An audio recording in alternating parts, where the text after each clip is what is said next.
Check, check. Okay.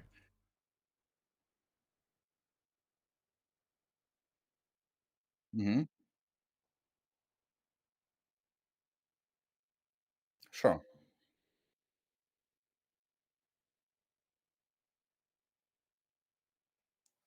Okay.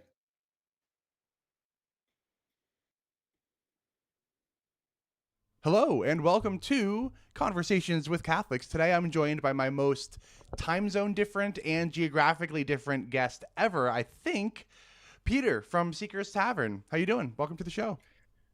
I'm doing great. Thank you very much. I'm glad to be here. Good to have you. So, the name Seeker's Tavern, you run a Catholic apologetics YouTube channel. Where'd you get the name from? Well, the Seekers is from seeking because that's what I'm interested in seeking the truth. I think the truth is important. And the tavern is because I just wanted to create like a more cozy atmosphere. Like if you just imagine two people sitting in front of each other in a pub or a bar or a tavern and just enjoying a pint and talking, that's pretty much what I would like to do. That's awesome. That's awesome. I quite enjoy taverns myself. I go to the pub and hang out and drink a pint at least once a week.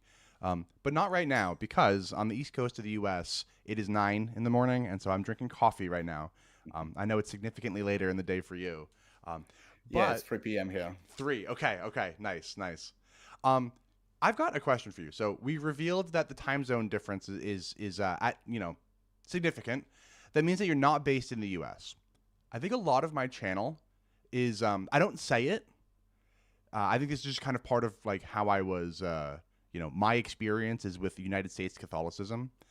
Hmm. But then I always have people in my comment sections, people from Europe in my comment sections are generally saying this is an American trad Catholicism thing. It's not like this in Europe. I would love to Okay. ask you, as somebody who did not grow up in the United States, do you get the feeling? And I don't know if you've ever been to the U.S. or ever No. experienced. Okay, um, do you get the feeling ever that Catholicism is different in Europe and in the U.S.? Because sometimes I make critiques about the Catholic Church, and people will tell me, Kevin, that's the American Catholic Church. The rest of the world's not like that. It might be. Well, first of all, there is a very small percentage of Catholics in the US, right? True. Yeah. Hmm. And like in my country, we have about 70% Okay. Catholics. So it's a big difference. But um, we also have a very different background because I only went to a Novus Ordo mass. I never went Okay. to the traditional Latin mass. So I can talk about that experience Hmm. only, Yeah. unfortunately. Um, but what can I say? I think there is a lot of people that are quite traditional, and by traditional I mean there's a lot of young people like my age right now going to church and wanting to listen to more traditional music, not the like new hip hoppy kind of music, and dress up properly. We also um, tend to. It looks like we are starting to drink less Hmm. overall, and yes, so there's like a shift in culture right now, I think, especially in our generation, and a lot of people are going back to tradition right now. Interesting. Does going back to tradition include saying the Mass in Latin, or is it still primarily in the vernacular? No, it's well in yeah. So in our case, we have our mass in Polish. Right. So, but we try to include Latin in our songs as Mm, much as possible. I was okay. actually part of the choir for a while. I sing bass, and we had a lot of Latin songs. Interesting. Okay. Okay. Yeah. I'll make a video and I'll talk about something like how many people like how I'll say something like we all believed in young Earth creationism, and then somebody from Europe will be like, no Catholics in Europe are young Earth creationists, Yeah, um, and I and didn't believe that from the beginning. never you okay. So you were never a young Earth creationist. No. Okay, so that is a real difference then between like American Catholicism and European, I guess Polish Catholicism. Then, because and I think that sometimes people look at me funny when I say this, but my entire chapel growing up, we were all young Earth creationists. I was taught young Earth creationism in the base. Like I went to school in the basement of the traditionalist chapel, and at that Hmm. school, they taught me young Earth creationism using evangelical textbooks, Protestant Okay. evangelical textbooks, because they couldn't find Catholic textbooks that still taught young Earth creationism. Yeah, So no, and I don't know anybody who actually did or does believe in young Earth creationism. Actually, the subject wasn't even much talked about. We all assumed that it was, the universe is quite old. We didn't take the 6 days literally, or the 7 days of creation. We took it much more metaphorically, and I think most people were like that. I mean, I suppose when I was a child and I was like reading the Bible, when I read 7 days, I took that literally for a while, but that ended quite soon. hmm, yeah, it did not end quite soon for us. I can tell you that much. So okay, so it sounds like there really is then a significant difference then between American traditionalism and then Catholicism. And I did know that there were differences, but it is always funny to talk to somebody like you and realize, we claimed that we were Catholic growing up, but the way that I grew up is probably almost unrecognizable to like a European Catholic. Um, so I guess my question for you is, it seems like a lot of the Catholic influencer types. So when I'm talking about Catholic influencers, I mean the Hmm. big Catholic YouTubers. So the Matt Frads, Yeah. the Brian Holdsworth, right? All of them, they seem to be running towards the increased traditionalism with open arms. They seem like so they would welcome the addition of Latin to the hymns. Uh, Hmm. what's your take on it? Do you think yes, this is great, more Latin is more better? We need more tradition, not less. Where do you fall on the tradition spectrum? Well, personally, I mean, I consider myself to be fairly traditional, but not for the reasons people might think. I'm not traditional like by my personality type. I'm quite creative and liberal in terms of my personality. I just think that the traditions are better. That's basically the way I see it. I think that the traditional. I don't believe in subjective, for example, well, I don't believe in subjective morality, and I don't believe in subjective beauty. I think that there is such a thing as objective beauty, Interesting. and I find that the hymns to be objectively more beautiful, like the traditional ones. So that's the way I see it. I don't think they have to remain this way. I don't think they're not. I don't think they're good because they are from the past. I think they are good because there is something innately good about them, and I think we could make them even better in the future. But it's not going to be something that's going to be completely brand new. It's going to be like, just small incremental steps, kind of like, in science when you have small incremental steps on top of the shoulders of giants, Yeah, I like right? that. So that's the way I view it. My friend Ray asks if we think that the young Earth creationism stuff in American traditionalism comes from fundamentalist Protestant influences. Yes, 100%. People have Hmm. told me that I grew up like evangelical Protestant, just with a Catholic skin on top of it. So yeah, I think so. I think that the way that I grew up was like in I think that the way that I grew up is probably more similar to American fundamentalist Protestantism than it is to Polish Catholicism. Probably. Okay. That's just Okay. my 2 cents. Um, I got a question for you Yeah. though about objective Hmm. beauty, if you don't mind. Um, Sure. so a lot of people will talk about objective morality, and I'll say something like, "Oh, like how do we know that morality is objective?" And I think that what Hmm. happens there is it's generally a lot of like, "Well, we all just know, right? Like we all just kind of intuit it." Um, Hmm. I'm going to ask you that question, but not about morality, but about beauty, because Sure. you and Bishop Barron probably agree on this one. Because I hear Bishop Barron talking about objective beauty a lot, but I don't hear a lot of Catholic influencers talking about beauty and whether it's objective. So how, I guess, why do you think that beauty is objective, and how do we measure the beauty of something to tell which one is more objectively beautiful than the other? I don't know if we can specifically measure it. That would be quite I think theoretically it's possible, but practically it would be one hell of a challenge to pull off, right? But the way I don't see them as disconnected actually. Mm, I think well, it's rather complicated. If I was to explain all the steps, that it would take a while to unpack everything. But if you just kind of imagine, for example, like does traditionally where does beauty come from? Where do people think that beauty comes from? And many people will look at nature, right? We'll look at nature and what's uh, what's going on. But nature, if you think about it from a practical perspective, we are like the most advanced biological machines that could ever exist.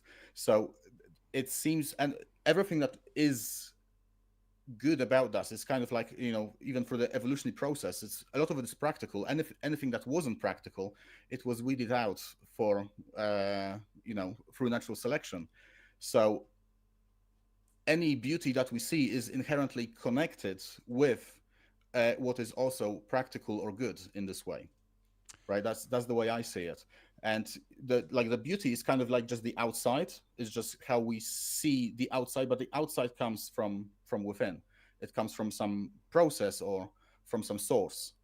And so that's my brief take on it. But I could go a lot deeper if you wanted to. I'd love to, but before we do, my friend Daniel is on his way to confession for Divine Mercy Sunday, but wants to know how Peter feels about our Polish Saint Faustina. Um, how do I feel about? I don't know if I feel much. I because I haven't thought about it much. Um, One of the reasons is because I lived most of my life in England. Okay. So I'm not that connected with the Polish culture as connected with the Polish culture as many people living here. But I still watch, like everything I have is in English. My laptop is in English. My phone's in English. I watch the US and UK news.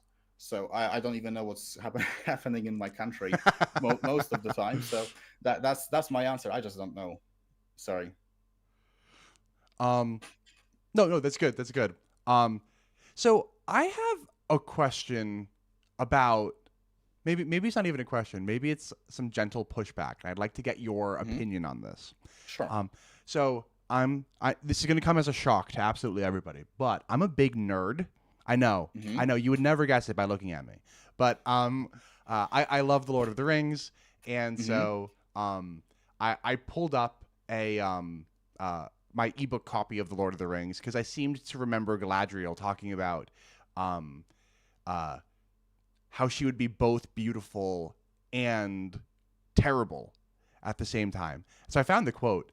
Galadriel says to Frodo, "You will give me the ring freely. In the place of the Dark Lord, you will set up a queen, and I shall not be dark, but beautiful and terrible as the morning and the night, fair as the sea and the sun and the snow upon the mountain, dreadful as the storm and the lightning." And she goes on. And so to me, I almost don't see them the same. You said you see morality and beauty as kind of being tied together. And Yeah. I almost don't. I think that there can be something beautiful in something that is like otherwise either, I'm not a moral realist, so this is going to be kind of funny for me to say, but like I can see the beauty in something terrible and evil, if that makes sense. Okay. Well, what I would say to that is definitely possible to separate them. They are separable in the sense that they are united in God, because in God everything becomes one. But because we live in this material reality, we are basically just small fragments, and you can take certain fragments and you can rearrange them to become beautiful, but not be practical or good. Or you could do the opposite, have something that's good but not necessarily beautiful. But in general, if they were to, if you were to continue this process into like infinity, they would come together. But they don't have to be like, yeah, you could have a apple that's rotten inside but beautiful on the outside, right? So Yeah. I was even thinking about something like, so Galadriel brings up like, a storm, like, a storm. Storms can be beautiful. They can also kill people. yeah. And so is what you're saying something like what you find beautiful isn't you're killing people. What you find beautiful is the bright lights and the nice shapes and stuff. What I'm saying is they can be disconnected. They don't have to be connected together here, like in our material world. In God, they have to be connected, right?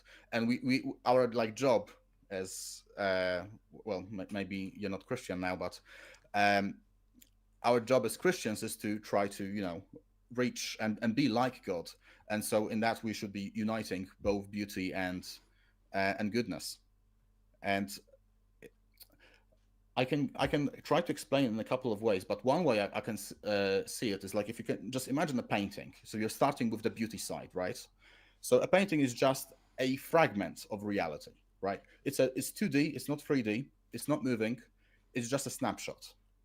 But then, okay, so maybe you can improve it a little bit. Now you're making a statue. Now it's 3D, but it's still not moving. So maybe then you can start to move it.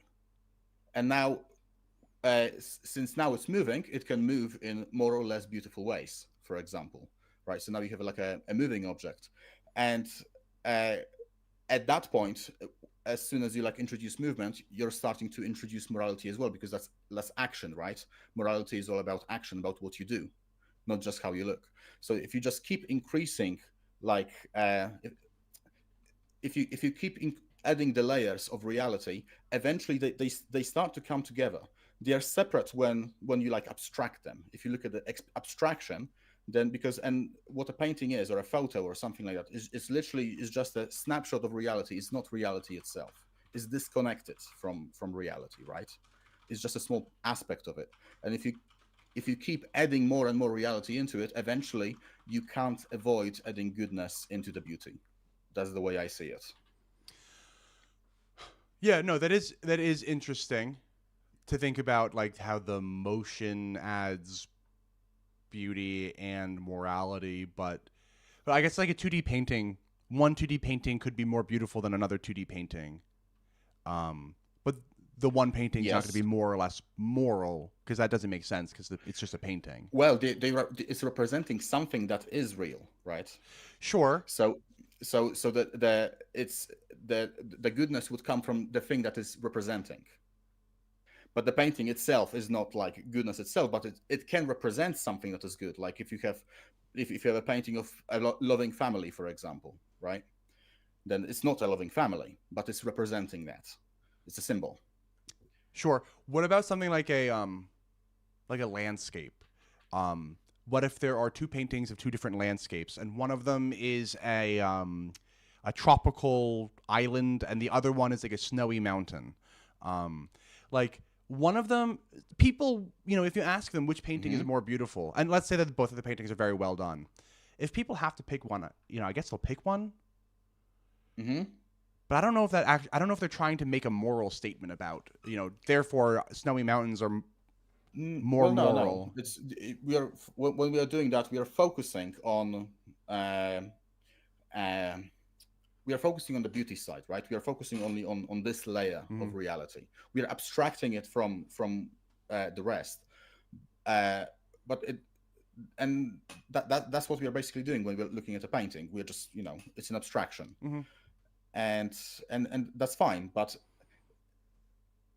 that's because it's not connected to the reality, like I said. So like, yes, you can abstract it. You can like have a rotten apple that's beautiful on the outside and you can't see it on the inside, right? But that's what, if you see a painting of an apple that's beautiful on the outside, it indicates that it should be beautiful on the inside also, right? We just don't know that. We don't know that. We are assuming that, and it's there's like intention coming from the painting. We have to read into the intention of the painter, I suppose. What do you think the intention of like a landscape painting would be? Is to show the natural beauty of creation. To show the natural beauty. No, that's a good answer. And one of them could be doing it better than the other? Yeah. Yes. Somebody could be more accurate, for example. Yeah. Or that's one simple measure. Another one is there are different proportions, and you could take different snapshots. If you take a photo of a blank wall, that's going to be pretty boring, right? Yeah. It's still reality, but so there are variations, and it's difficult to precisely be able to tell which one is more beautiful and which one is not. But just because it's difficult doesn't mean it's impossible. And so you might agree with Risto then, who said that beauty can be objective, but it has a subjective engagement from the viewer. Is that kind Oh, of for sure. yeah? Okay. Okay. Oh yes, yes, of course. Oh yes, so that's a very actually so thanks for that, Risto. It's a very good distinction because uh, I'm talking about like only the objective aspect, but how we feel about it can be very different. Somebody could find something that is objectively ugly as beautiful, Yeah. or something that is objectively beautiful as ugly. That's of course we have our like subjective way to view the world, and that's a very important part of actually it's a part of what I wanted to talk about as well. Uh, Even like if we just move away from beauty for a little while and Sure. onto knowledge, many people when many people talk about the truth, um, they think that they have the truth right here, and that's not true. We don't have the truth. The truth is objective; it exists out there. But what we have is brains. We have knowledge. We don't have the truth. We can hope that our knowledge corresponds to the objective truth, but our knowledge is effectively subjective. It can be wrong, Mm-hmm. right? It can be biased. It can be just a small aspect of what reality is. Um, so there is like a significant difference between not just in art, but also like in truth seeking, between what is and what we think there is. Yeah, no, I mean, I certainly agree. There are things that are true that nobody will ever know because whether Yeah. or not the number of stars in the universe is even or odd, like we will Mm-hmm. never be able to count all of them. So it's true that Yes. it's either true that all this, it's even, or it's true that it's odd, but neither of us will ever know whether or not either one of those is true because we'll never count all of them. Yeah. So there was a question I wanted to ask you regarding like this specific topic. Um, it's what I typed in the chat, like when I wrote the comments, right? What do you think about the thought experiment? If I just reiterate it, like if you imagine somebody that is more intelligent than you trying to make an argument, they can make a more convincing argument than you can, and and then you can imagine somebody even more intelligent than them making an even better counter argument. And you can now that we have ChatGPT, you can just imagine like two chatbots continuously making better and better and better counter arguments. Where does that leave intelligence with regards to seeking truth? How? Because I know that many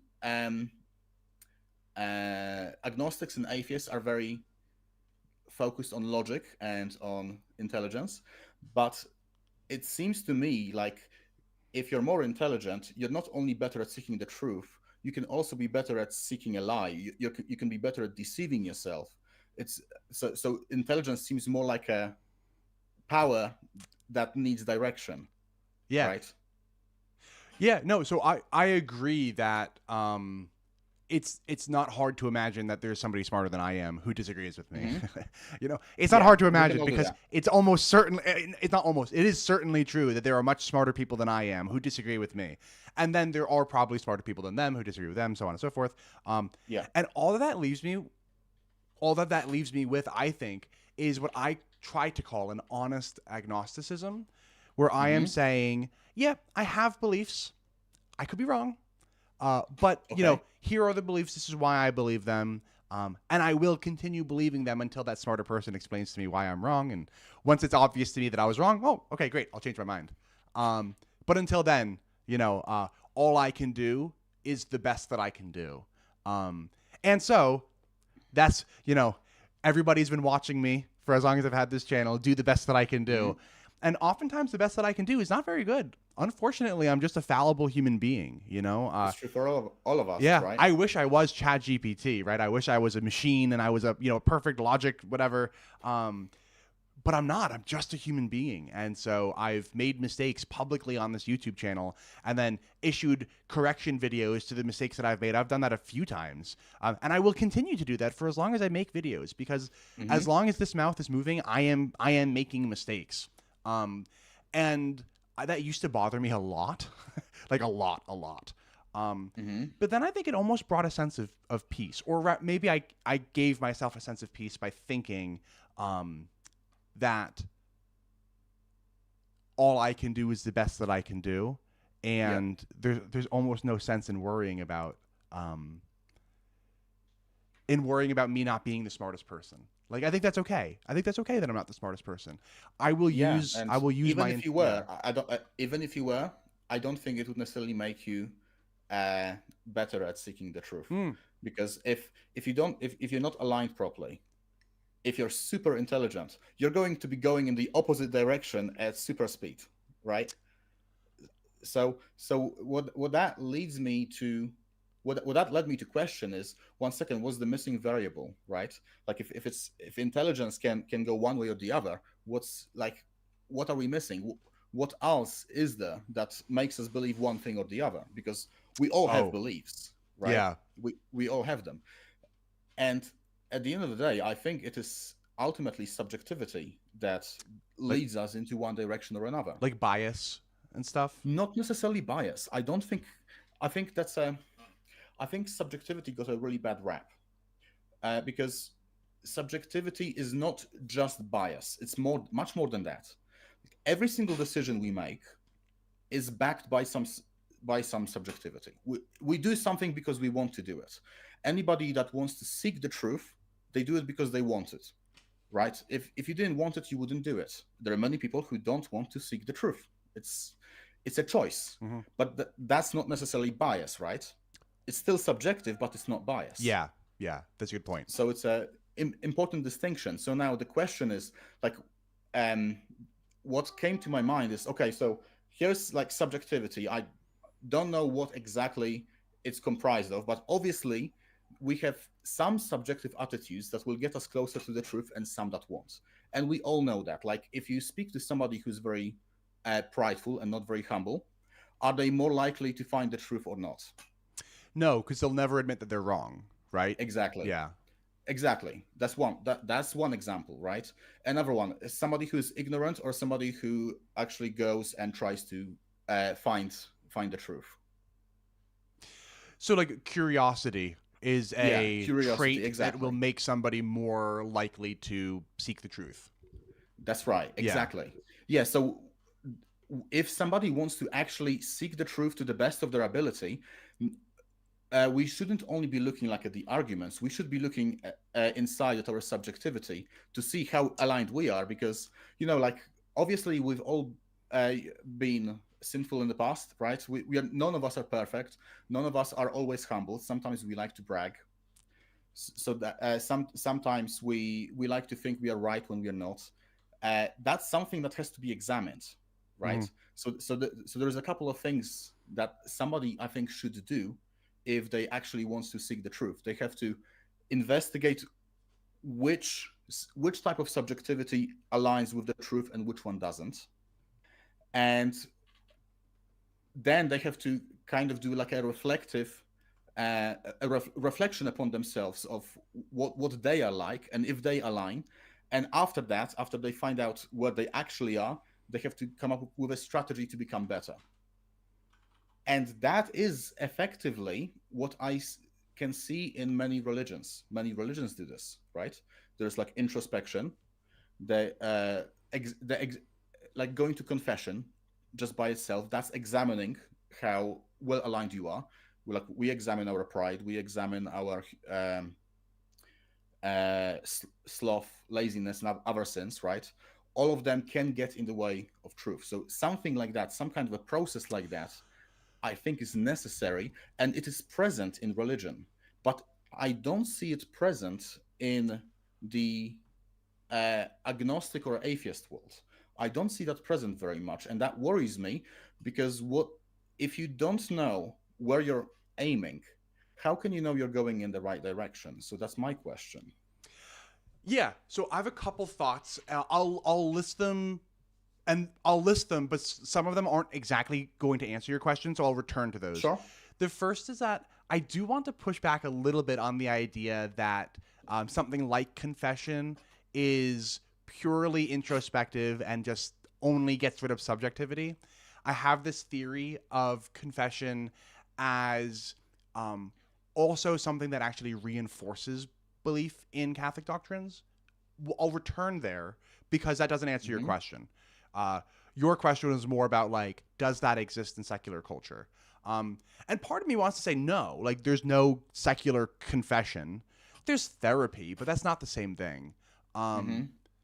But what I do think that there is, and this isn't like a secular culture thing, but the scientific method, I think, does an excellent job at stripping away subjectivity. The scientific method is what is responsible for us having gone from inventing flying to going to the Mm-hmm. moon in less than 100 Yeah. years, right? In 70 years or something, we flew for the first time, and then we flew to the moon. That's incredible. And we couldn't have done that without the empirical method, right? So I think that empiricism does a very good job at stripping away the subjectivity part of it. And it does so by, to quote the philosopher Ben Shapiro, facts don't care about your feelings, right? So if you think that this plane is Yes. if you really feel like this plane is gonna fly, but it's made out of lead, it's not gonna fly. Lead is too heavy. Even if you really feel like Sure. it should. So I think it's necessary to make a distinction between the types of subjectivity here, because like the facts don't care about your feelings. Feelings is one thing. Mm-hmm. That's I am not talking about the kind of subjectivity where you yes, there is this kind of subjectivity, like a bias where you think, okay, I want to believe this and therefore it must be true, right? That's, yes, facts don't care about those kinds of that kind of subjectivity, those kinds of feelings. But science itself is driven by a desire to find the truth. It's a choice. Some people become scientists, some people don't. And the scientists that become scientists, they have to choose their discipline. And that choice is subjective. They have to, the methods that we developed for science, they also require a desire to be accurate, right? So this, science has not stripped us of subjectivity. It stripped us of bias, maybe, but not of subjectivity itself. And that's kind of my whole point. Like, and subjectivity is much more um, than just feelings. And here I want to make a distinction between feelings and what the will is, like free will, for example. If you imagine going to the gym, right? Um, First of all, that's a desire. That's a you want, it's something you want to do, but just because you want to do this doesn't mean that you will automatically become big the next second. It's something that manifests slowly over time. The desire doesn't change, but the manifestation does change, right? You slowly get bigger and bigger over time, or stronger, or I don't know, faster, or whatever you're training. So there is this aspect of manifestation that comes from subjectivity, and it's not only for the physical, but also for the mental. Memory is something you have to build. Memory is something you have to decide to build, and you have to make sure that you have the right subjectivity in terms of the will, like what you want to do, uh, in order to get to have knowledge that corresponds with the truth. That's what I'm trying to say. Like, there is a distinction between the feelings and the will part of subjectivity. And is your point kind of like in secular culture, not everybody has to go take a chemistry class. Not everybody needs to go become a scientist. But in Catholic culture, everybody does have to go to confession. So there is this part of Catholicism whereby everybody has to participate in this process to remove subjectivity, while that's not true in secular culture. Is that kind of your point? Uh, it's a part of it. It's a part of it. I mean, even just going beyond mere Catholicism, um,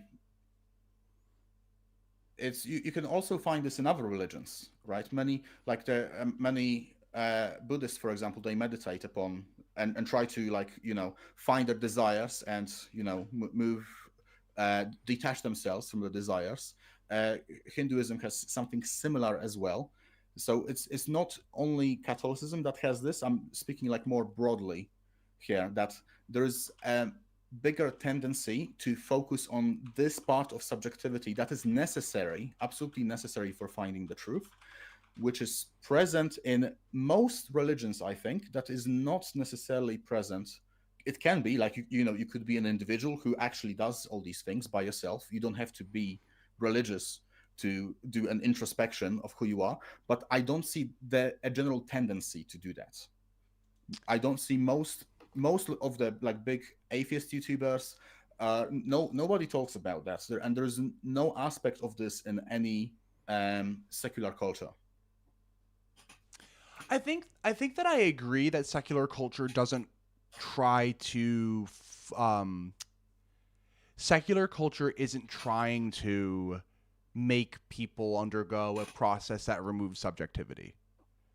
In secular culture, if you choose to do that, great, and if you don't, nothing is making you do that. I don't think I disagree with that at all. But maybe now would be a good time for me to say that I don't think that confession actually works like that. I don't think that confession strips away subjectivity in a way that we might wish that it did. And here's what I mean by that. And I might ask Ray in the comment section to correct me. But in the behavior of religion, there's this concept of something called, it's like a credence, a credence building display or something like that. It's a 3-word acronym, and it's something like a belief building display, or like a credibility enhancing display, or something like that. Maybe it's credibility enhancing display. Let me Google that and see if anything comes up.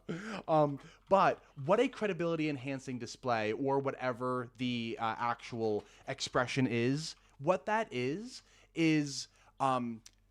we are going to participate in something that makes it look like we believe what we're talking about. And by doing so, it gives me credibility within my community. And I actually think that that is what confession is, more so than some kind of impartial. I think that a lot of people go to confession. Not everybody, certainly not everybody. But yes. I think.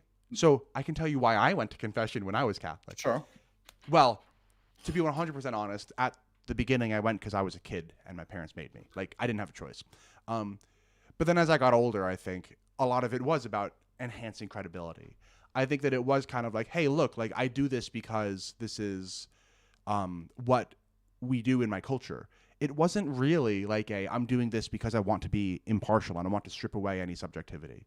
And maybe some people do approach confession as something because they're like, I want to remove all the subjectivity. But I don't think that most people do. Well, I think that's what there's a again. So we have to make a differentiation. So there's what people actually do and what they should be doing. Yes. Right.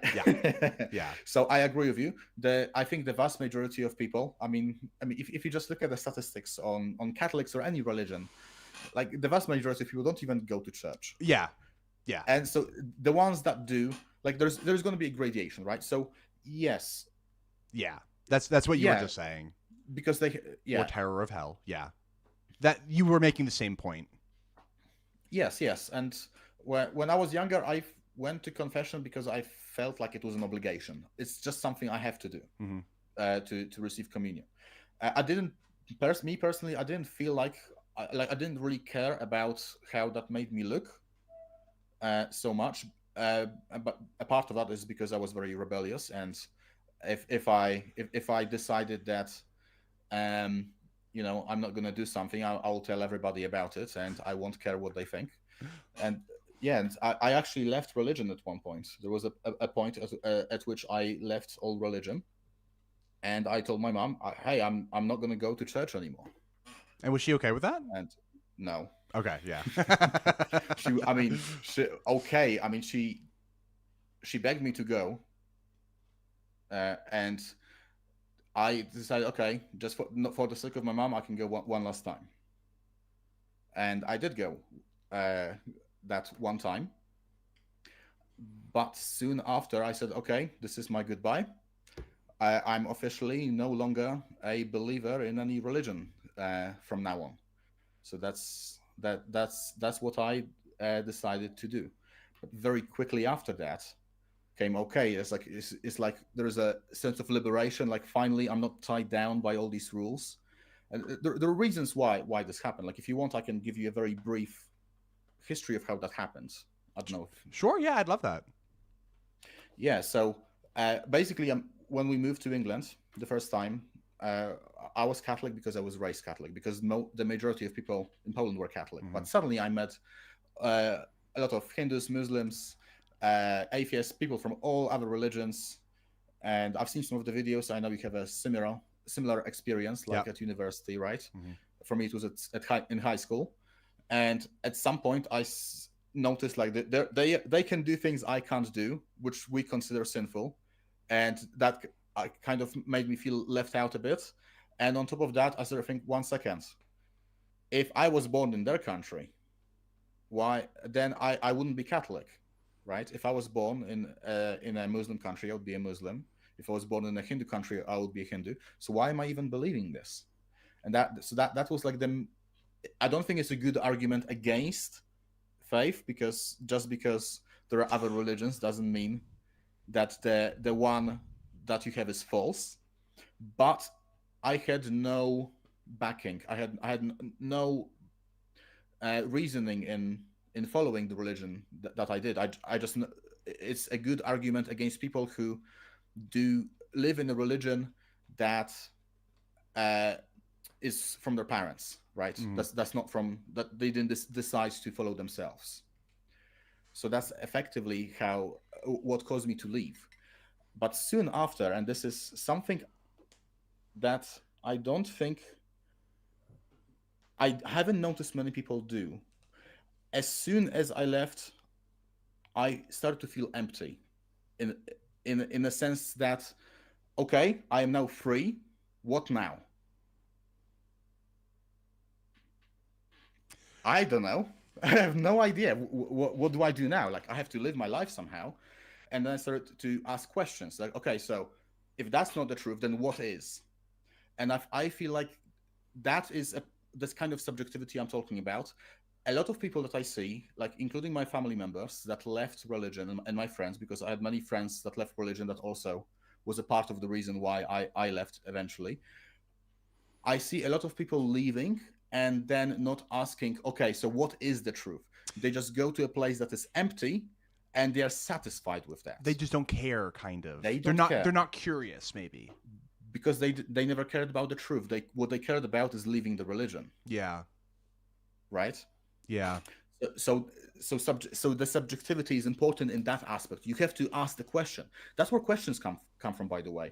Like, questions are not logical. Questions don't just...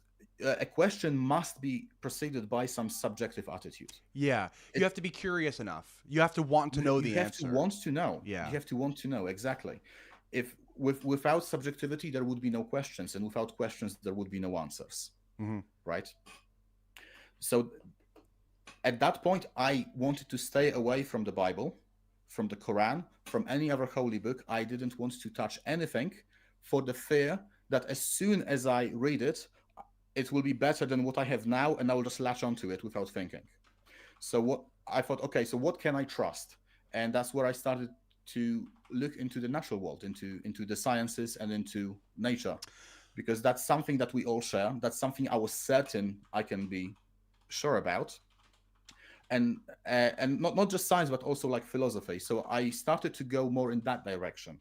So my knowledge, like, of the saints and of many Catholic traditions is not as great as my knowledge of like the natural world and natural theology.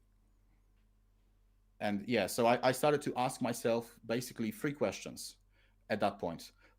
Okay, I need meaning in life, because meaning drives action. If there is no meaning, then should I just off myself, or what should I do? Right? I don't know. I have no idea. And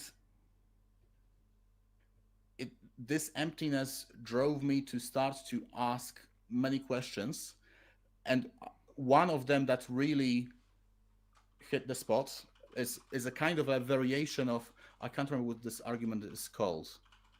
It's like, it's better to believe in God. If God exists, then it's better to believe in him than if he doesn't. Like Pascal's wager? Yes, but I didn't do it for God, because it didn't make sense for God. I did for meaning, because it makes sense for meaning. If there is meaning, and if I follow it, right? Then that's good. If there is no meaning and I try to seek it, who cares? Who cares? If there is no meaning, then all my actions are meaningless anyway. So it doesn't matter. It doesn't matter if I'm doing the right thing or not. So in that, I think Pascal's wager works very well for meaning, not for God, but for meaning. And and from then on, it was like a slow logical process of I wanted to find like the minimum necessary conditions for meaning to be possible, and that's where I came across that actions, they need to be free, they need to have be significant, and they need to be consequential.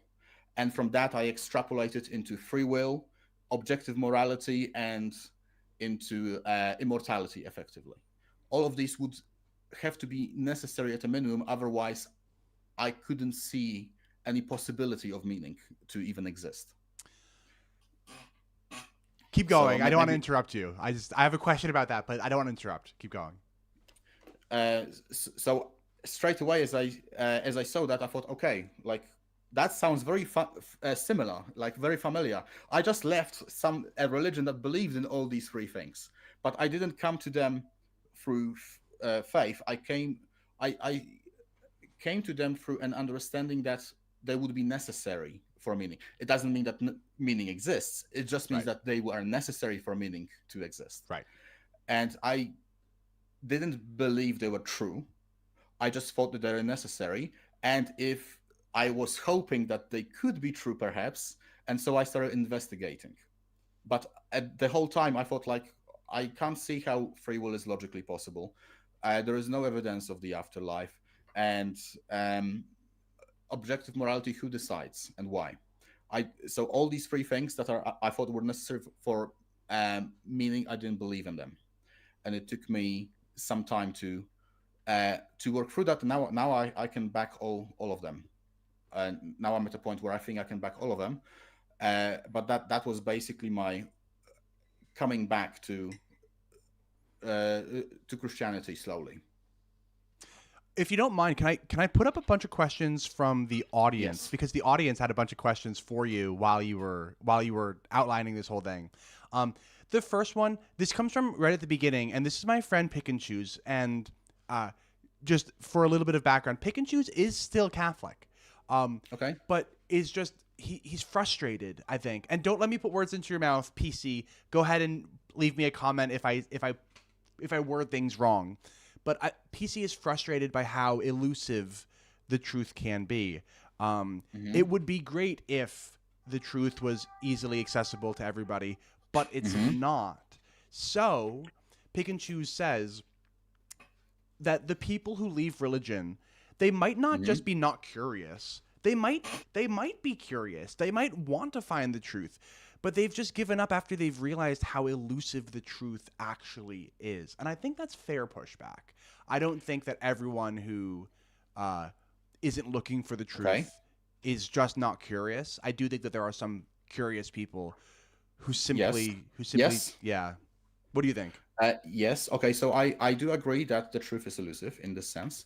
And it's a question that popped into my mind as soon as I started like thinking about faith again. Actually, I do have an answer to this question. I was thinking like, oh, come on, I'm just one man. There are people much more intelligent than me. There are people that worked on this for thousands of years. And who am I? How can I get anywhere closer to the truth than they could?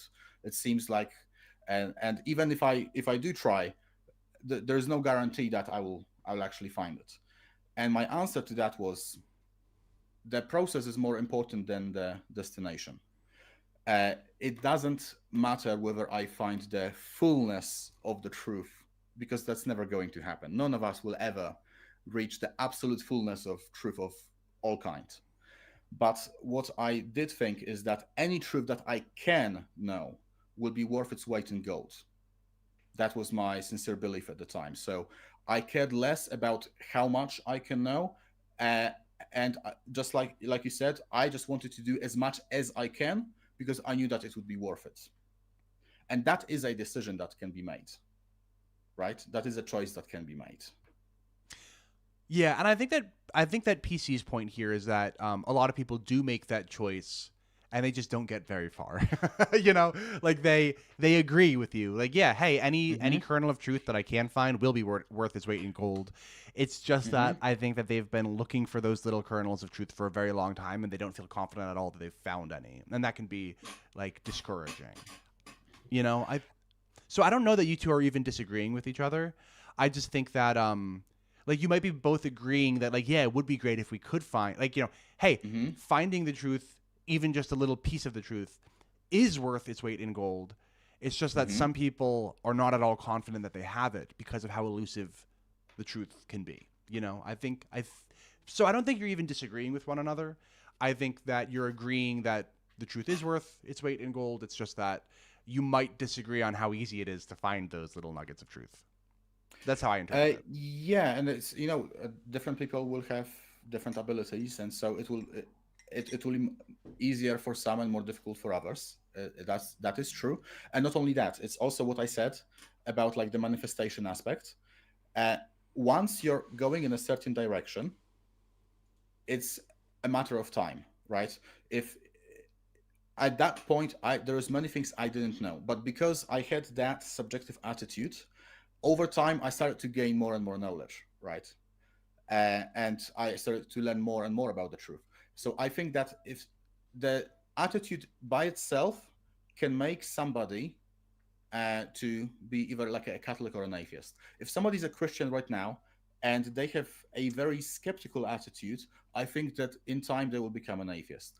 And if somebody is like an possibly, I'm I speaking think I from agree my with you. Keep going. perspective. Keep going. Uh, Assuming that Catholicism is true, I know you don't believe that, but No, assuming that like this is the truth, if somebody is an atheist and they're going in a specific direction, they will eventually become a Catholic, or at least they will go somewhere along the way. Maybe maybe the life will get cut short at some point, but the important part is that the direction and the process is more important than what they actually come to achieve. So I won't dwell on here long, but I agree with you about how you think that like there's atheism and then there's Catholicism, and anybody in the middle will kind of wind up falling towards one or the other if they're looking. And I Well, almost so mhm. the reason I agree with you is because I almost see Catholicism there's no easy way, Mhm. like there's no not rude way for me to say this, so I'm going to do my best to say it with as much Sure. charity as I can, and just please, audience, Peter, uh, give me the benefit of the doubt that I'm not trying to be uncharitable. So I think that Catholicism uh, is the Christianity that remains when you remove any kind of no, let me not say it like that. Catholicism is the Christianity, is what Christianity turns into once you superimpose additional thought-stopping cliches on top of it. So what I mean by that is once you accept something like the papacy, okay, like now it's kind of like, well, whatever the church says is correct because this is the church that Jesus founded and the gates of hell won't prevail against it. So therefore, boom, boom, boom, boom, Mhm. everything else kind of falls into place. But if you are skeptical of the Pope, well, then what's to stop you from being skeptical of the historical reliability of the Gospels and that Jesus even rose from the dead in the first? And then, okay, so now all of a sudden we're all the way over at the atheist side. So like it seems to me like a very delicate balancing act to be Christian but not Catholic. You know what I mean? Like it's very delicate because you have to be a little skeptical but not too skeptical in order to remain Christian but not Catholic. So hopefully I said that okay. I hope I didn't like. Okay. Okay. No, it's fine. Okay. I, I I have no problem with that. Um, what can I say? I think that, well, skepticism itself is an attitude. It's not logic, right? It's not mathematics. It's not an empirical fact. Skepticism itself is an attitude. It's necessary to some degree, but it cannot dominate. Like you remember when I said about the people that come to believe in basically nothing, and they don't continue seeking into Mhm. something different. That's basically skepticism without any hope or faith. So I just saw there was like a comment before, that he said that he believes in hope and faith, and so do I, and that's what's driving me. That's yeah. Faith is purely on hope and love. Yeah, faith, hope, and love. So faith, hope, and love are necessary for seeking the truth, in my opinion. Why? Well, you have to hope. You have to hope that you can find the truth. You have to hope that it exists. You have to have the faith in yourself that you're capable of doing this. If you don't believe that you can find the truth, you won't do it. You will just leave it and do something else. So all of these are necessary drivers for finding the truth. So I'm trying to make a distinction between what we actually believe, like the output, and the input, the drivers, the desire, the subjectivity that drives us towards it, right? Because I think the subjectivity is much more important than the output, which is going to change over time. Yeah, the curiosity, the desire to know is more important Yeah, than yeah, that's fair. Yeah. Um yeah. So that makes like faith, hope, and love more important than knowing specific facts of the truth, in my view. maybe hope. I'm not sure that I think that faith is so I almost view faith as being antithetical to curiosity. Um maybe not antithetical to curiosity, but if faith is um the knowledge of things hoped for, the or things unseen or whatever. What is that? Is that Romans? Is that where Paul defines faith? Um, if that is what faith is, then it almost seems like it's a hey, look, I have doubts, but I'm just not going to worry about them. I know that I have the answer, despite. Well, it depends what you mean by faith. How I do you agree. define faith? I generally just let Paul define it for me. Uh huh. Let me look it up. I think it's Romans. Faith is the substance of things hoped for, the assurance. So hold on. Oh, it's Hebrews 11. So it's not even Paul, unless you think that Paul wrote um, Hebrews. But faith is the substance of things hoped for, the evidence of things not seen. That's what Hebrews 11:1 says. Um, so if faith is your evidence for things that you don't have evidence for, and then that's why you believe it is because you have faith, that almost seems to me to be like the opposite almost of curiosity.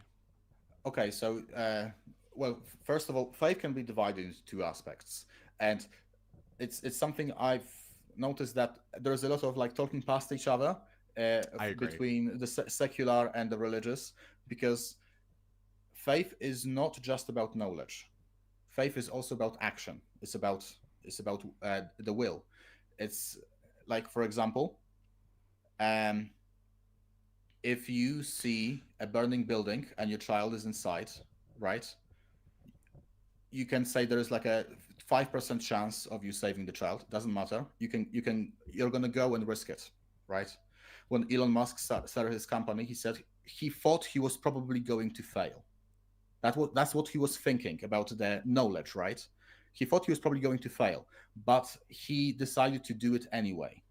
Not because he thought that he would succeed, but because he found it important enough that the action justified it, right? So it's not just about the knowledge, it's also about the action. And that part is often missed from the definition of faith. So in the definition of faith where you require action, well, you need to believe that you are capable of uh, finding the truth. You need to believe that it is worthwhile, and the faith here is more geared towards action. You don't know. Well, like many experiments fail.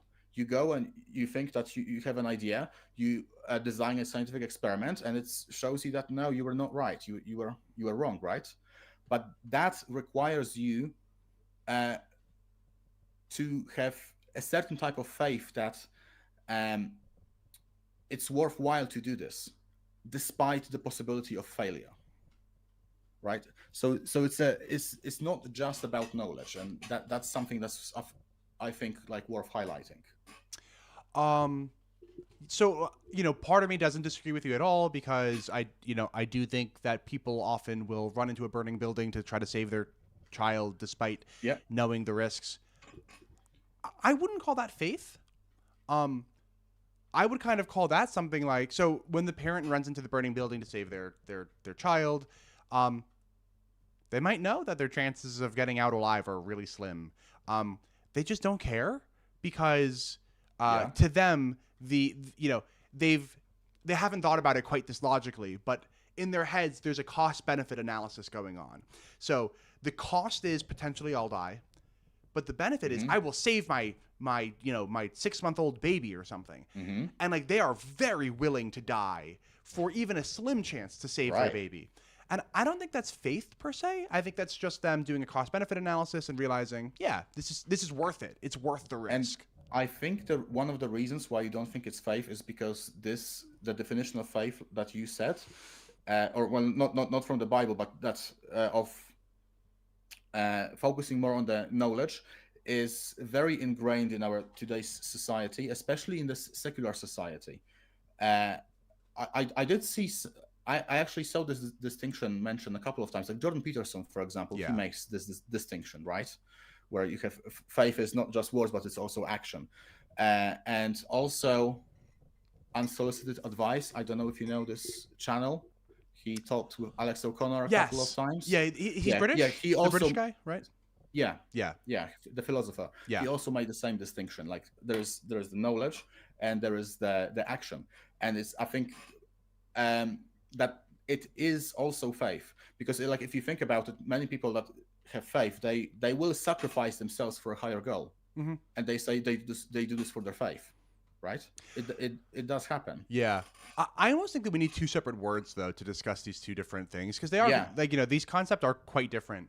The Yeah. evidence, so the assurance of what we do not see, and the confidence in what we hope for, seems to be very different than this kind of Jordan Peterson-y concept of just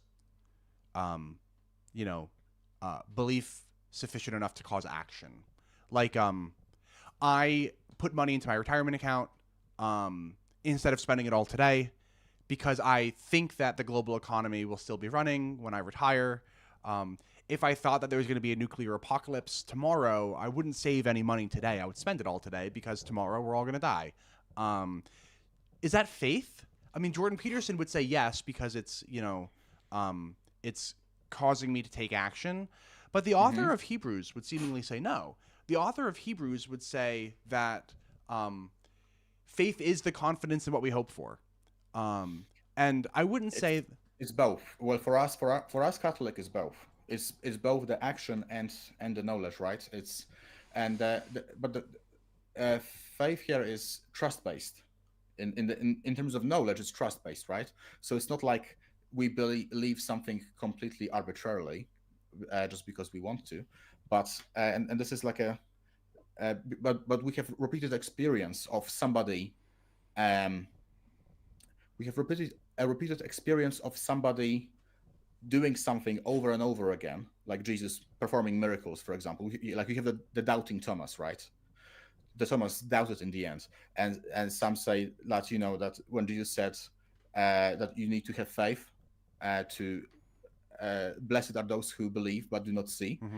That has to be put into context, right? Because Thomas was with Jesus the whole time. He saw people being resurrected. He saw miracles happening in front of his eyes. So there was a lot of evidence prior to that, and he doubted in spite of that. It's not like he just randomly came. Jesus said that he resurrected, like, oh, why should I believe you, right? It wasn't like that. So it's the faith in terms of knowledge that we believe in. It's not blind. There is a kind of faith that is blind, right? But it's evidence-based faith. We just see God doing things repeatedly for us, or in our personal life, for example, and we come to trust him, and then we don't have to question everything. We can, but we will act on it before we understand it. And this is like, for example, how I do it. It doesn't mean I'm turning off my mind. Like, there are things I don't understand about Catholicism. I want to understand them. I believe them in the sense that I act as if they are true, like in the Jordan Peterson sense.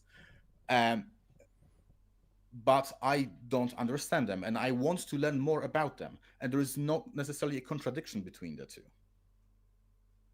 So that's my take on it. How do you factor things like so you were talking about, like, Jesus did miracles and that's why we can trust him and stuff like that. Mm-hmm. How do you factor in things that you literally can't see? So I'm not talking about like belief that Jesus rose from the dead, because that is an empirical claim, but I'm talking about things like the existence of an afterlife. Like, nobody has ever seen that, unless you want to talk about Fatima or something. No. I have a natural theology explanation for that. Would you say then that you so what do you mean by you have a natural theology explanation for an afterlife? What I mean by this is you can reason this from a logical nature. Really? Yes. Well, first of all, what is death? Death is the cessation of bodily function. It's more than that. It's a kind of it's a death is destructive. That's what it is. It's I disagree. I disagree. Some aspects of yes. I disagree, because matter and energy are not created nor destroyed. So I don't think that anything is actually destroyed in death. I think things just change. Information is it's not destroyed, but its information is still maintained. Yes, but what I mean is that the organism as a whole is like this, starts to disassemble. Entropy takes over, and it's a process that's basically divisive, right? You divide it. The body decomposes, and it goes from something that's rather quite complex to something simpler. It's just entropy takes place. So right? Entropy is always taking place all the time, no matter what. Yes. It's just that if you look at little pockets, like when you pour milk into coffee, you might see complex swirls, but that doesn't mean that the coffee and the milk are not mixing just because there's a complex swirl. It's just, this is how it mixes, right? So entropy was never not. Entropy is the big boss, right? Like, entropy is always doing its thing. Kind of. I mean, but I think that my point about death is that death is the cessation of like the processes that we've labeled as living. But like, from like a physics point of view, there is no, like, death doesn't exist, and neither does life. When you're looking at like at things from a physics standpoint, death and life are just they are labels that humans have come up with to describe certain physical processes. Meteorological nihilism, is that what you're talking about? Yeah, I mean, not specifically in this context, but like, if you think about, if you want to say that everything is just meteorological simples, then like, yeah, we label some of those collections of simples as things that are living, and we label some of those things that are not living, but there's no like ontological reality behind these labels that we humans have come up with. So I have a counter argument to that, but it would go a little bit off topic, so I'll leave that for later, because it still doesn't change the point I was trying to make. I'm trying to make a point that effectively, like, what a living organism starts to decompose and divide, basically. But you can't divide something that's simple. Like, something that is ultimately simple can't be destroyed. So if we do have a fundamental soul that cannot be destroyed, then it is effectively immortal. And by soul, I mean a very specific thing. A soul is something that has two powers. It has consciousness and will, or intellect and will, if you want. But I prefer to use the word consciousness for now. Yeah. So if consciousness is fundamental, and then it naturally follows that it cannot die. It cannot die because it can't be separated. It can't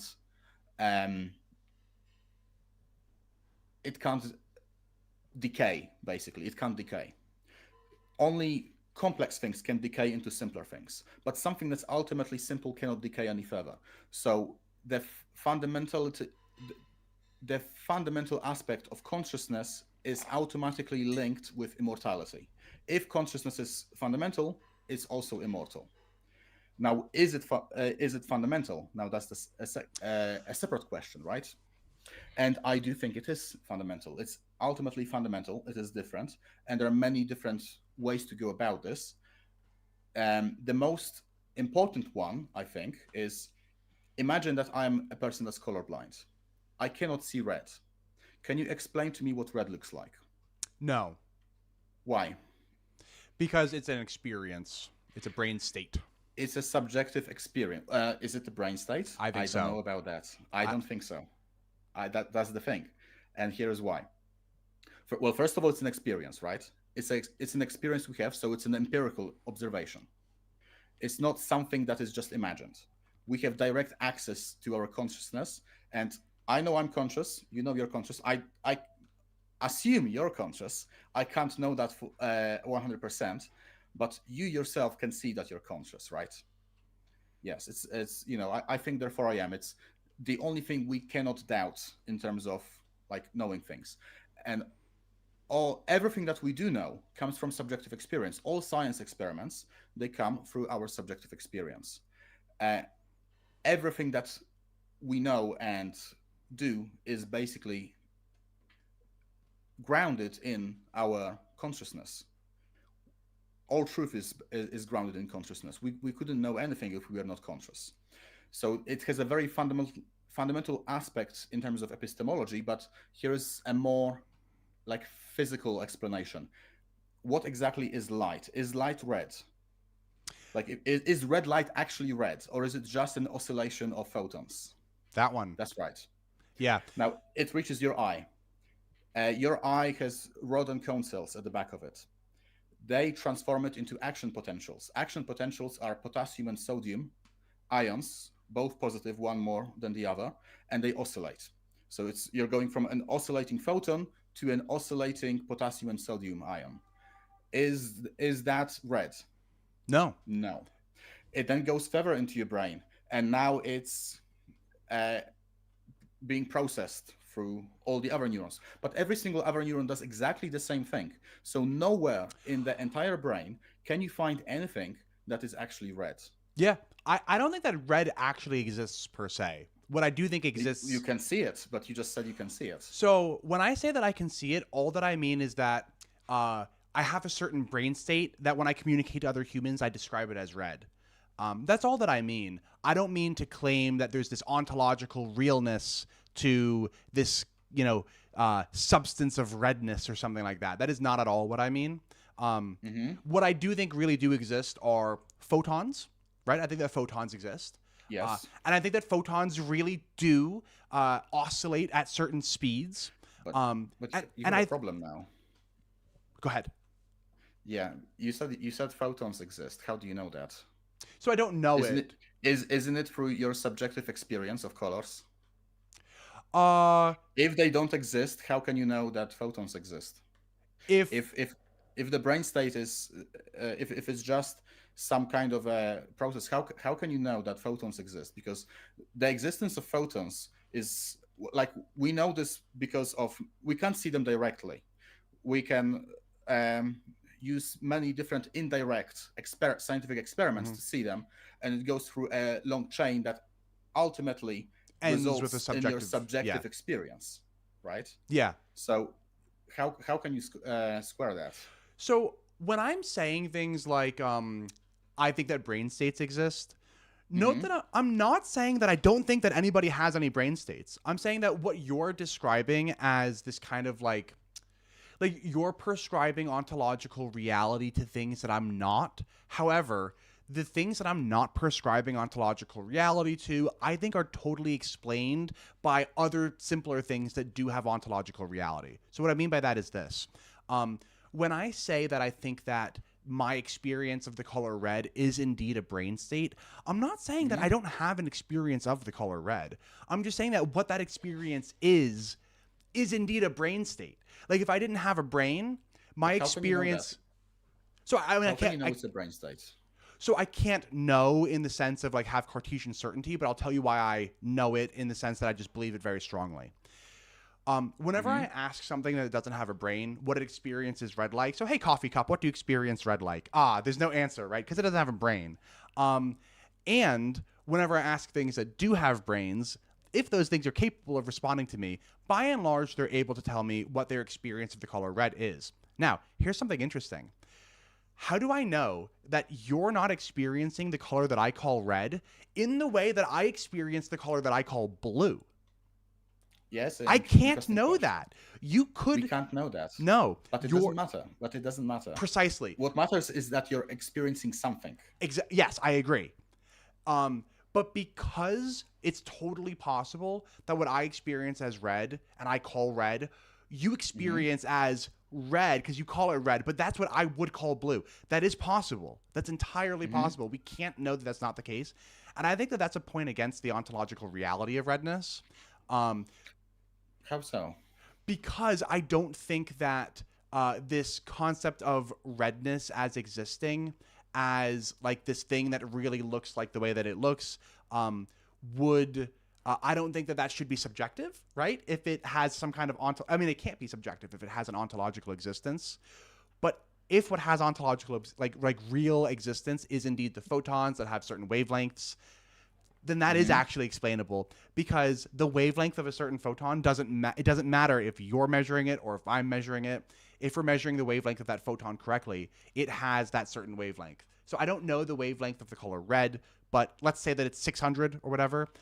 A photon that has a wavelength of 600 nanometers has a wavelength of 600 nanometers. Well, I would say that it doesn't matter at all whether, how you perceive it. It doesn't. It could very well be that what you see as red, I see as blue, Mm-hmm.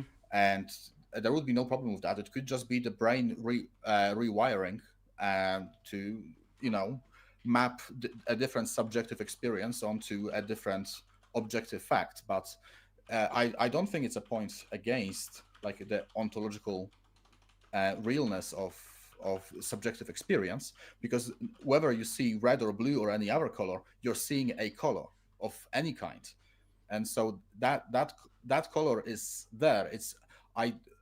I don't see how you can just simply dismiss it as being a brain state, because you have direct empirical observation of the said color. You're aware of the color, so there is there is no way to explain how this redness could arise from the matter, basically. Like how at which point would an AI start to see red rather than just have a processing of light? Like does a automatic door that opens when you walk in actually see you? Does it have a subjective experience of you? That would be very strange if it did. Yeah, I mean, I think that having a subjective experience, even, I don't Hmm. think that that is like a properly basic thing in the way that you do. So whether or not a door has a subjective experience of a door Hmm. of me passing in front of it as it opens up, I think that what we mean when we talk about that is like, does that door have neurons that are firing? And the answer to that is no. There are no neurons located within the door. Um, but I think that's all that we mean when we say have a subjective experience. Um, so that's why I think the conversations that are happening today around like is Chat GPT sentient? I kind of think Hmm. that's silly. You know what I mean? Like I think it's silly to talk about that because like I don't think that like sentience or like I don't think that's like a real thing Hmm. per se. I think that we fleshy machines over here are just gonna have a very different kind of experience as whatever kind of mechanical machines that we make will, unless we design one atom for atom that is um, the same as like a human machine. But at that point, it is a human if we're building it atom for atom the same. Um, Well, to that, I would say I disagree, because there is a significant difference between a subconscious process and a conscious process. I can sometimes when I lock the doors of my house, I do this subconsciously, and mm-hmm. I don't even pay attention to it. But when I do pay attention to it, I can see all the subjective aspects of it. I can see all the shapes, the colors, and everything. And it's just there is a difference between these two states, and that difference I think requires an explanation. And I don't think we can just brush it off as saying that it's just uh, a brain state, because there is no, well, I don't see any evidence of that. That's basically, that's my So you know argument. what's I don't see any evidence of brain states being able to produce a subjective experience. what's funny is that I only see evidence of brains producing those kinds of subjective experiences.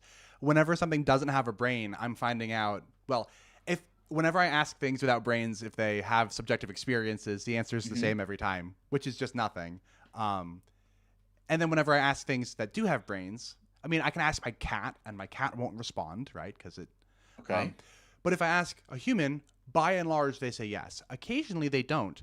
And when we find out that they don't, we can often do tests and we figure out that they are lacking a certain number of rods or cones in their eyes or something like that, um, which then explains it. So I actually think that the evidence that we do have does overwhelmingly support the idea that these uh, experiences are indeed brain states.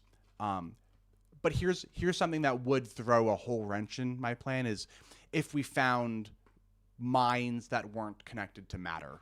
Like if we found a ghost, for instance, or a soul or an angel or a demon or something. If we were able to Mhm. find a mind that didn't have a brain, that would blow my whole thing wide open.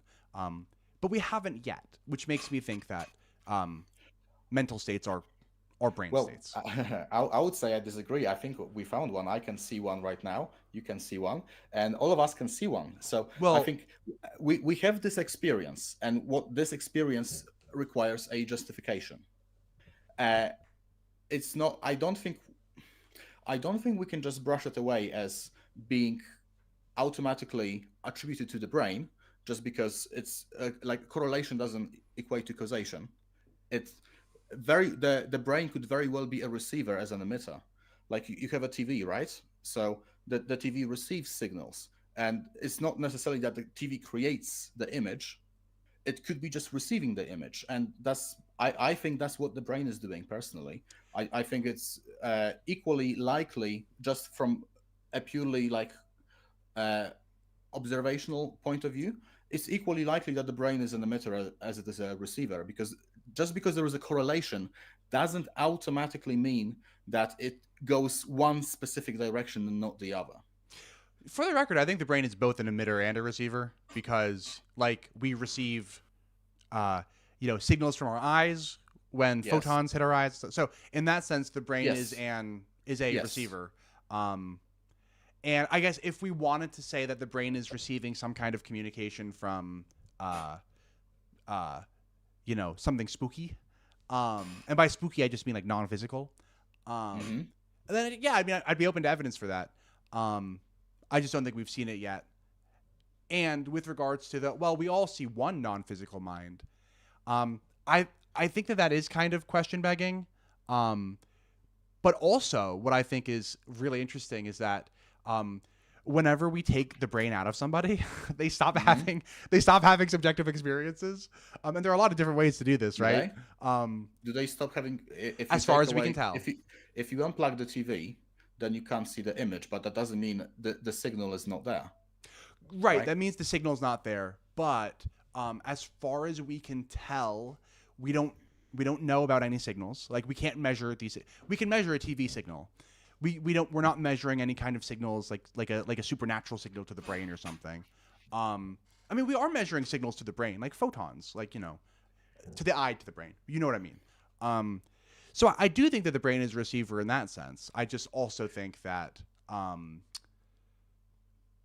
I just also think that the brain uh, is responsible for our consciousness. Well, I would say okay. So there is one problem I have with that. Um, the brain is physical, Mm-hmm. for sure. We can see it, we can measure it, but you're presupposing like from my perspective, it seems as if you're presupposing materialism before analyzing whether uh, consciousness is real or if it's just some brain state. And the reason why I say this is like it appears to me, maybe you can correct me if I'm wrong, but you would like to see consciousness as some external object that you can measure with a device or something like that.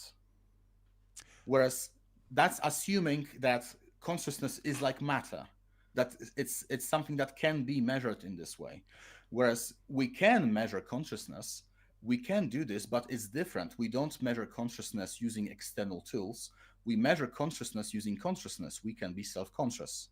This is the way I think that we can measure consciousness, and that's how we do it. We observe it, and this is actually something quite unique. I think it's not like if you can have a camera take a photo of itself in the mirror, right? But this is very different than consciousness being aware of itself, because that's kind of like a camera taking a photo of itself without a mirror. It's just you just know you're conscious of the fact that you're conscious.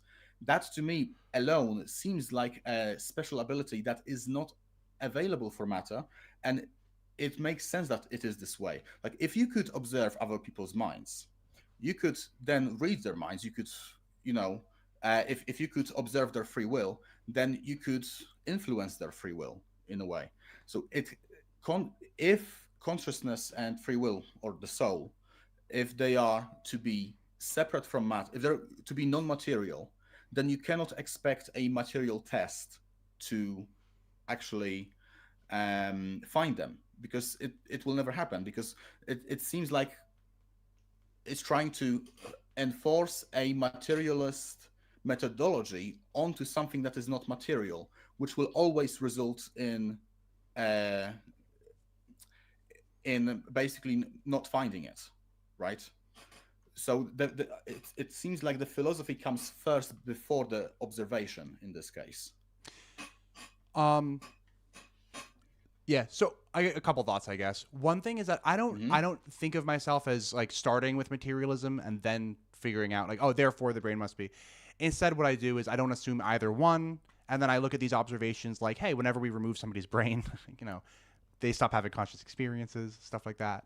And then that leads me to think, yeah, so it is like a material process. Okay. But then I have a question for you.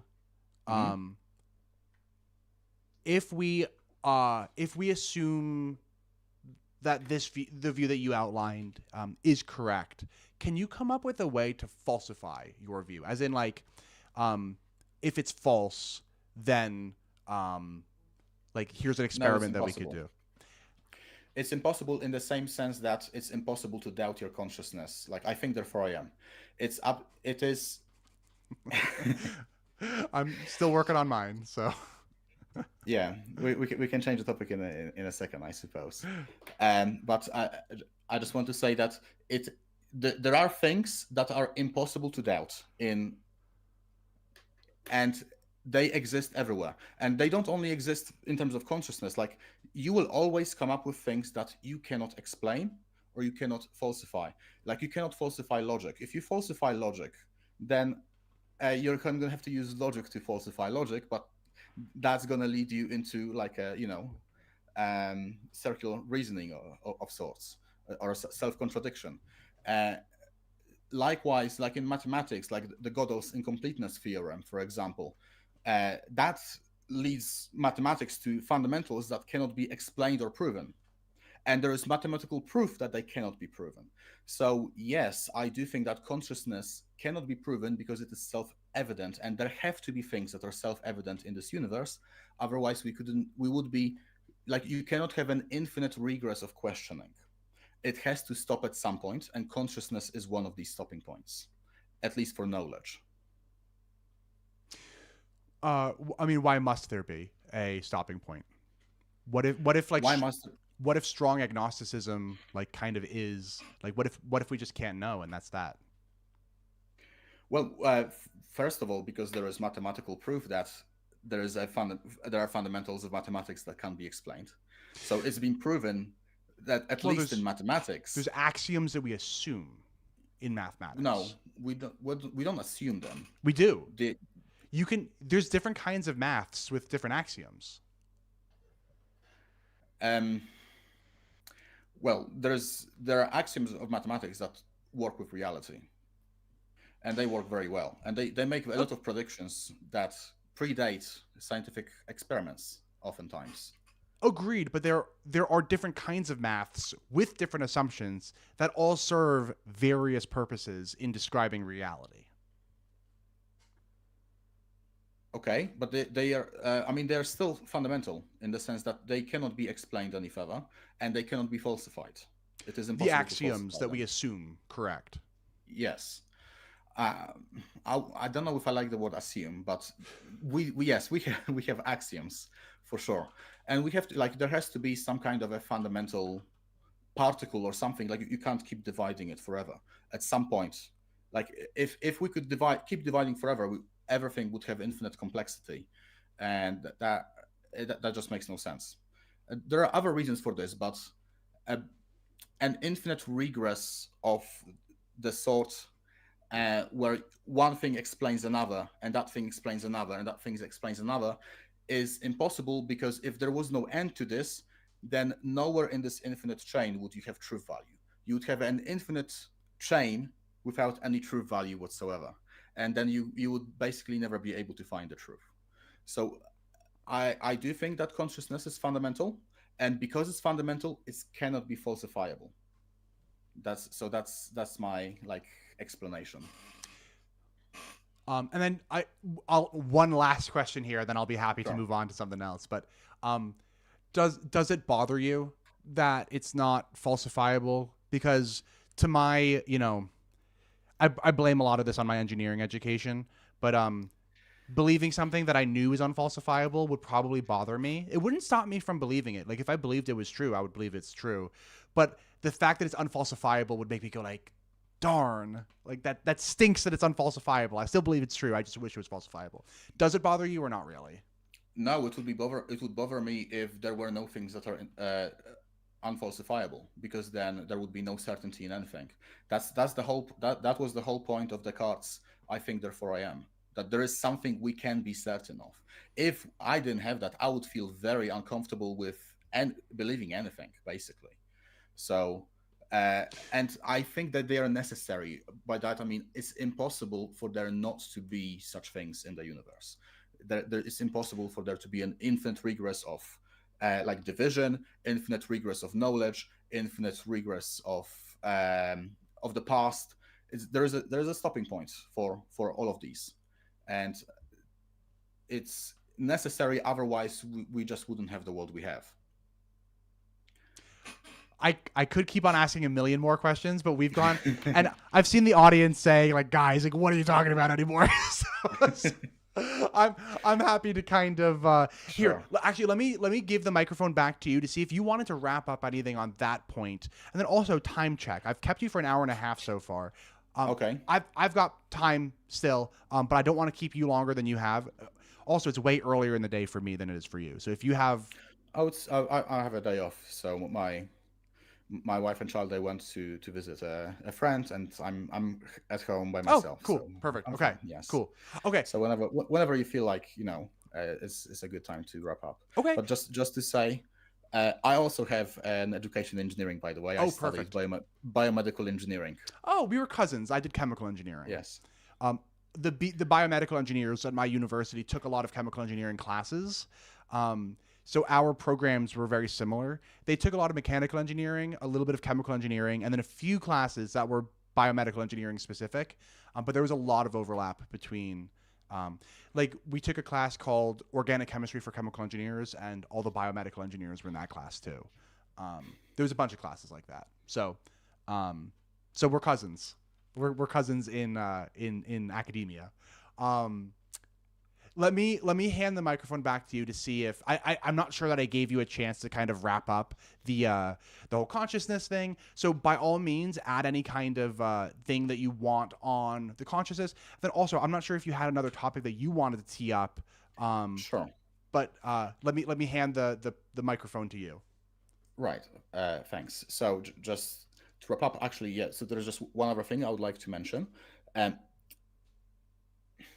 It's important to understand, like, how knowledge is built, and Piaget had his great theory of, like, accommodation and assimilation, which is basically when a child is learning, uh, at the beginning, the, um, they form some kind of like a framework of knowledge of what they know is true about the world, and then they try to explain everything else in terms of that framework, right?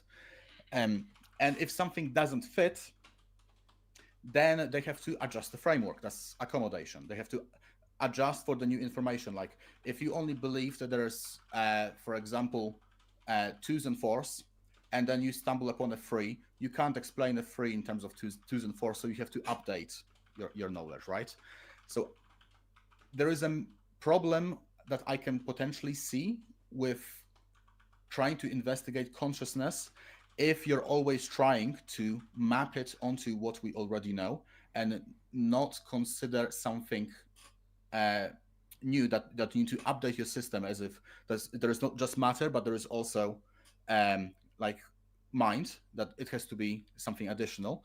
Because if you keep trying to search for infinity, um, like there's an infinite number line, you could try to say that, maybe sometime in the future we'll figure this out, and that maybe there will be some kind of a number, that an even number that can explain what three is, but it's not there. It's just, I don't think it can be done, and I don't think it can be done because, or like, of the whole process I explained.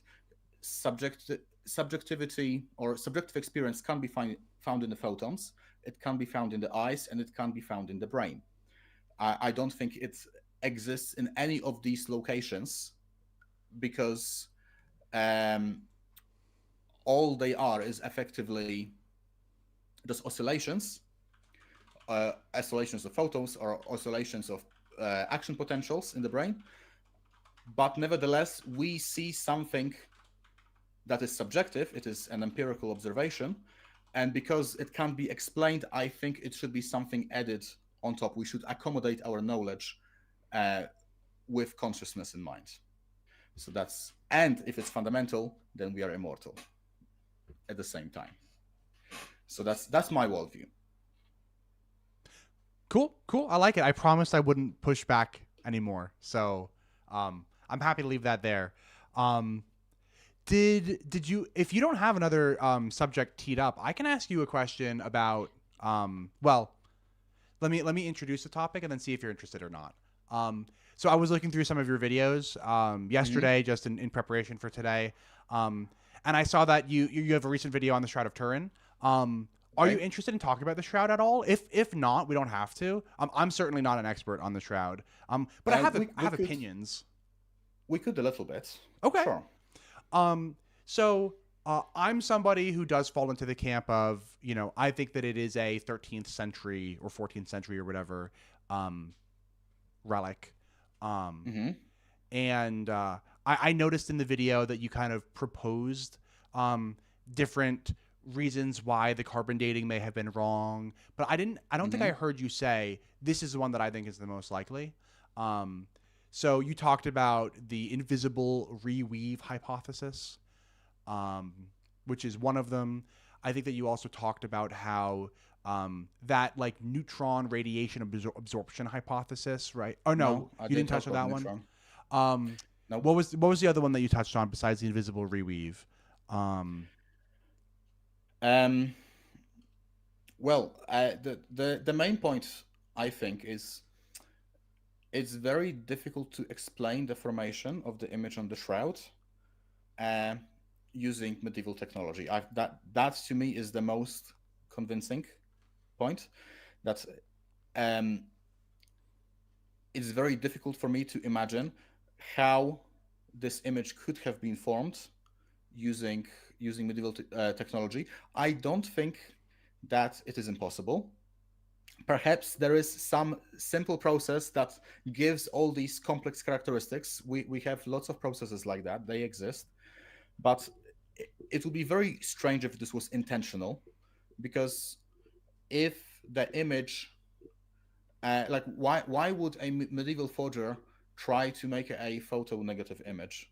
How did he do it so that it happens to have this 3D effect? Like if you do this with other paintings, it doesn't have it not in as much clarity as this one. Like these are not things that he could have thought of before. Like this seems something very unusual to do for the audience of the medieval times. I don't believe that he could have possibly tried to fool like 20th century folk with this. So it seems to me very unlikely to be a forgery for that reason. But I do think that we should do more carbon testing. I Me think too. that the Vatican should open up to this because it would be better for everybody if we didn't believe a lie, right? Yeah. I agree. And I think that the fact that the Vatican hasn't allowed carbon testing in 45 years is like not a great sign in like I don't think that the Vatican is super interested in figuring out whether it's real or fake. Um Well, that's because the priority is not on figuring out as much whether it's true or false, bingo. because it's a relic even if it's false. Right. So even if it's false, it was permitted to be used as a relic, and because of that, testing, carbon dating, sorry, destroys the cloth in the process. Th- So There's non-destructive it's modern methods of carbon dating. yeah, So yeah, there are non-destructive methods of carbon dating, and even if it was destructive, we're talking about like a gram. Like okay. we couldn't spare a single gram of the shroud. Like of course we could. I think we could. I think this would be of benefit. I think I it would, think yeah. But my jaded opinion is that I think that the Catholic Church has done a cost benefit analysis. Maybe they, I don't think they've sat down and actually talked in these okay, terms, but they've thought to themselves, okay, let's say that we redo the carbon testing and it reconfirms that 14th century date or whatever it is. Shoot, not great. What if we redo it and it says something earlier? What are or later, just something different? What are the chances that it lands in the first century? And then if it does land in the first century, what good does that do us? And I think that they've done the cost benefit and they just think that the chances of it not winding up in the first century, maybe reaffirming the 14th century date, or like they just think that it's so much more likely that they think it's not worth the effort to test well that. they did allow like X-rays, the wide angle X-ray scattering, for example. From a team who was committed Catholics who are very much so on the pro shroud side. Yes, sure, but um, it's true for the opposite side as well. There are people who want to prove the shroud false. So like I don't dismiss that there is bias, but there's bias on both sides, right? So while I agree, I think that it could have been done in a blinded manner, and then that does a pretty good job of getting rid of bias. So I don't see why the Catholic Church couldn't have hired a standard lab, to just, hey, we're going to send you 3 different samples labeled A, B, and C. We're not telling you which one is which. Please date these. Have you seen their website? The Vatican website? Yeah, Yeah, it looks like it's from 1999. exactly. Yeah. So that's why they can't get it done. They can't. There's No, they could. They have so it's much money. They could get this they done quite do. easily. I know, but it's They not a money issue. It's a correct. mentality issue. Yeah, I They agree. could update their website. They could update the graphics.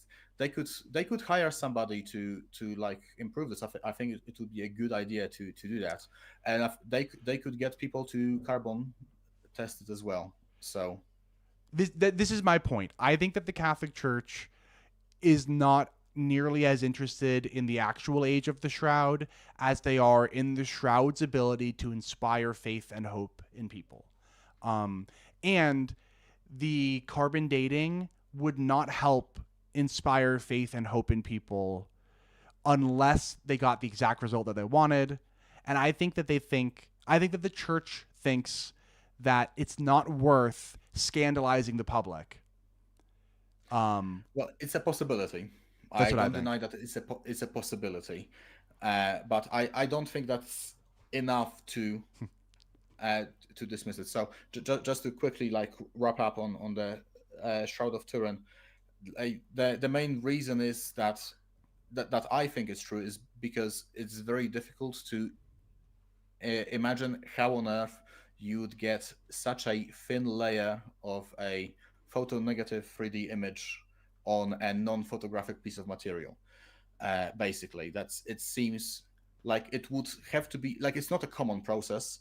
And like I also outlined in the video that uh, the artist got a lot of biological facts correct, like where the nails are on the wrists rather on the palms. Like every other artist did them on the palms. So this would have, if it was a forgery, I would want to know who the forger is and why he did all these things, and where does his knowledge come from, because he has some advanced knowledge. Like, um, it has to be looked at not just from the side of the possibility of it being false, but then if it is false, what can we say about the forger, right?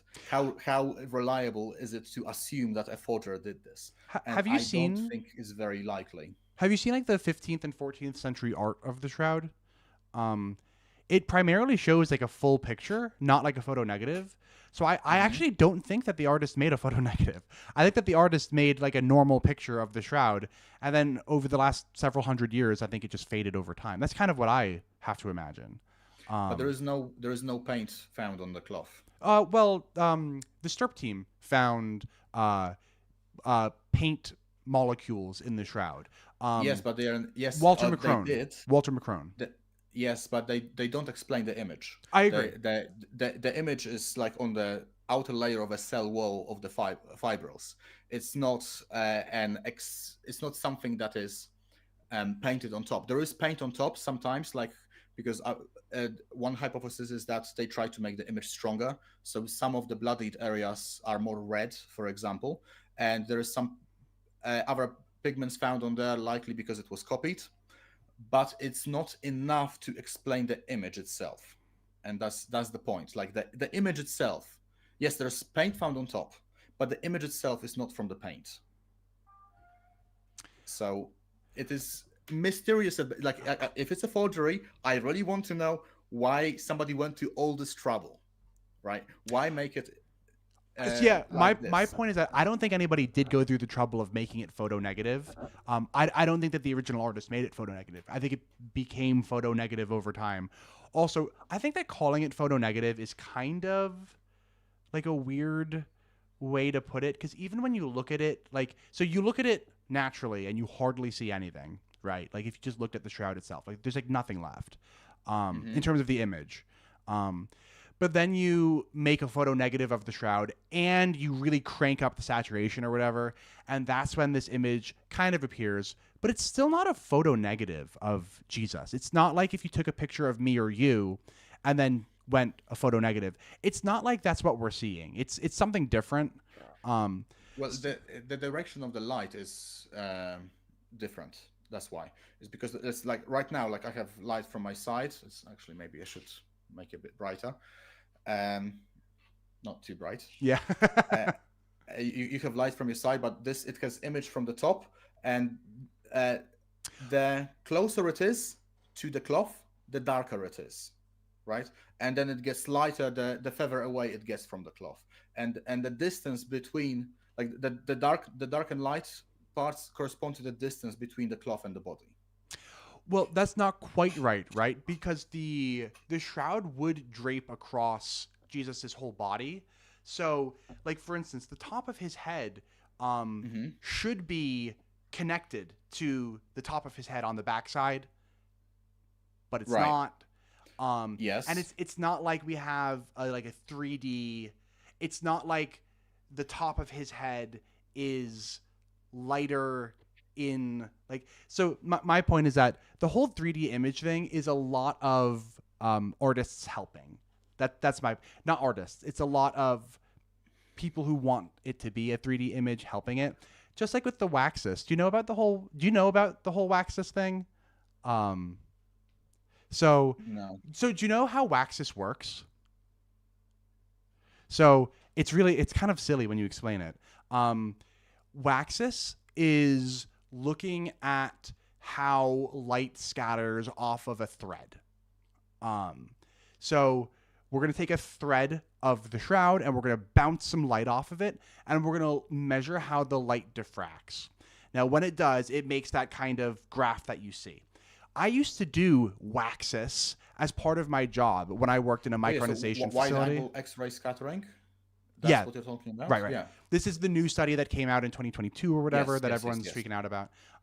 So I used to do Waxis. It's not called Waxis when I did it, but we would do. So I work in pharma manufacturing. I worked in pharma manufacturing, and so we would micronize drug product, bulk drug product, and so when we micronized it, we wanted to make sure that we weren't changing the molecule itself, which is possible because when you subject certain large molecules to high temperatures and pressures, you can change the actual shape of the molecule. We wanted to make sure that we weren't doing that. We were just breaking apart sand into like powdered sugar, pretty much. That's all that we wanted to do. So we would take a snapshot using wide-angle X-ray scattering before and after micronization, overlay the two images, and then say, good, we didn't change the characteristics of this particle. But if the overlay was not perfect, if it looked like this or something, something bad happened during micronization. They're not the same anymore. The molecule changed somehow. That's what they're doing with wide-angle X-ray scattering. So the author took several pieces of various artifacts, and if you look at the actual paper, they're all from the desert. So he took various linens from like Egypt and Israel and stuff like that, from as early as like the 8th century BC or something like that, and as late as like the 5th century AD. And he hit them with this wide angle X-ray scattering, and they each made a different shape of, so one looked like this, one looked like this, one looked like this, one looked like this. And he said, great, that's probably because these threads are like breaking apart at different rates, like they're decaying at different rates. So now let's take a thread from the shroud and let's see which one it matches. Does it match this one or this one or this one or this one or this one? And it matched this one. And this one was from the 1st century. So, oh, great. Now we know that the shroud has to be from the 1st century. Do we though? Or do we just know that the shroud is roughly as disintegrated as another shroud that was found in Israel from the 1st century? And if it is, is that surprising? I'm going to argue no. This shroud that we found in Israel was in the desert since the 1st century. The shroud, we found it for the first time, right? Like found it, right? In France, in the Mediterranean. What climate is better for preserving linen? The Mediterranean or Israel? Israel. Israel is way better. So the fact that a shroud that we've known that this shroud has been in the Mediterranean since at least the 14th century or whatever. The fact that that artifact is roughly as decayed as something that was found in the 1st century in the desert, I don't know. That's just like not shocking to me. Things break apart faster in the Mediterranean than they do in the desert. I don't know. Like, and that's it. That's the whole study. I don't think it's conclusive. I don't think it's conclusive. Because you have to take the environment into account, and also we had it survived like 3 fires, right? So that should have altered something most likely, probably. But it's a really big coincidence that it just happened to land on the 1st century, right? I don't think it's a coincidence, if I'm being honest. Okay, well, to each his own opinion, but I don't know how accurate it is. I just think we need to do more testing and find out. Agreed. Yeah, I think we need to do more testing. Yes. And that's about the extent that I know about the shroud, if I'm being honest. So don't ask me any more questions because I don't know anything else about the shroud. Yeah, no, it ends for me right here as well. Okay. It's something I wanted to do for one video and just leave it there and not touch this topic again, hopefully. Right? Fair enough. Yes, because it's not that important to me. I just thought it was interesting. It is something that is worth thinking about, but it's not the most important topic. Agreed. Right? Agreed. Yeah. Interesting, but not super important. Yeah. Agreed. Exactly. Yes, it is like either way, whether it's true or false. I was a Catholic long before I knew it existed. I didn't even think about it at the time when I was thinking of all like the reasons for why I should believe. So it basically makes no difference to me. Yeah, I think that's a good attitude. Yeah. I think that's the right attitude. Right. So there is something I wanted to, two main things I wanted to ask you, just broadly speaking, before we finish. One of them is how, like, have you ever dealt with nihilism, and if so, how? Uh, because like that's something that I had to deal with when I deconverted. Um, and the other question is, how is your current research going on the like what was it, the visions, On the which visions? you I think I can't remember, like apparitions, sorry, apparitions. Oh, I'll start with that one first. Sure. I am currently reading. Can I reach it from here? No, I don't think I can. Hmm. But if I turn my camera a little bit, you'll see and will it work if I go like this? Yeah. Do you see the books that are laying down right here? Yep. So those books right there are all about Fatima, and they are very, very interesting. They were written in the 70s and 80s by the first researchers who got their hands on the critical documentation of Fatima. Hmm. And the critical documentation of Fatima is like the collection of like actual firsthand accounts from 1917 and stuff like that. And it's really interesting because it's diving into stuff that I kind of took for granted. But like, did you know that like in 1917, Lucia described Our Lady as being around 14 years old in the apparition, and also Hmm. only standing about a meter tall? All depictions of Our Lady, Okay. like all of the modern depictions of Our Lady of Fatima have her as like an adult, like at least in her mid-20s. Yeah. Was she a child? Lucia, the seer, Uh-huh. yeah, she was. When she saw it. She was. Yeah, she was a child, wasn't Mhm. she? Yeah. Yeah. One of the things I've heard is that a possibility is that the mother adjusts her language. Well, she has to adjust the language because nobody speaks ancient Hebrew anymore. Right. But she adjusts the language and possibly her appearance to be like more acceptable to the one she's speaking with. So if it's a child, it may be better that she was a child. I don't know, but I've heard about this Yeah. hypothesis. That's how people explain Our Lady of Guadalupe looking, like an Aztec, and that's why they, which part of me says, yeah, that'd be nice, but the other part of me says, like, well, isn't that convenient? We don't have to worry, Okay, fair enough. But I think it's interesting that she described Our Lady as only being a meter tall. Like, no statue of Our Lady of Fatima today has her as like roughly the same height as the children. If you ever look at art of Our Lady of Fatima, you have the children being yay tall, and then Our Lady of Fatima is this tall. But that's not what I just think it's interesting. Okay. And there's other weird things too, like eyewitnesses were saying that so nobody else heard Our Lady besides the children, besides Lucia, Jacinta, and Francisco. But some eyewitnesses were saying that they heard the sound of buzzing insects whenever the children said that Our Lady was talking.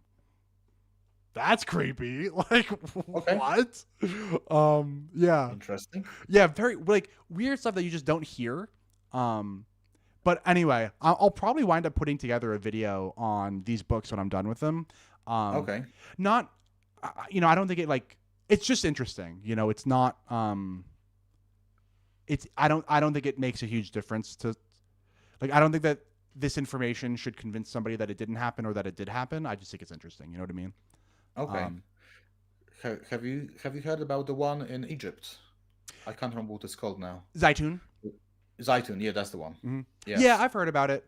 I'll be honest though and say that I'm not that interested in it. I grew up Catholic, so I'm really only interested in Catholic apparitions. Okay. Well, that one is officially accepted by the Catholic Church. Kind of. So What do you mean, kind of? So the Vatican defaulted to Pope Kirk, whatever his name was. They defaulted to his opinion. So it occurred at a Coptic Orthodox church, right? So like it's not a Catholic apparition. It occurred at a Coptic Orthodox church, and the Coptic Orthodox Pope or whatever approved it, and the Catholic Church never investigated. The Catholic Church just said, sounds good, Coptic Orthodox Church, we believe you. So they left the investigations to the Coptic Orthodox Church, yes, but no, they did. If I remember reading about it correctly, they did send a couple of people to investigate it. They sent one bishop, I think, who just one bishop and some nun as well. I maybe. think. But my understanding is that they didn't actually do their own investigation. They just met with the Coptic Orthodox bishops, and all the Orthodox bishops were like, "We investigated, it's good." And the Catholic bishop was like, "Sweet, sounds good."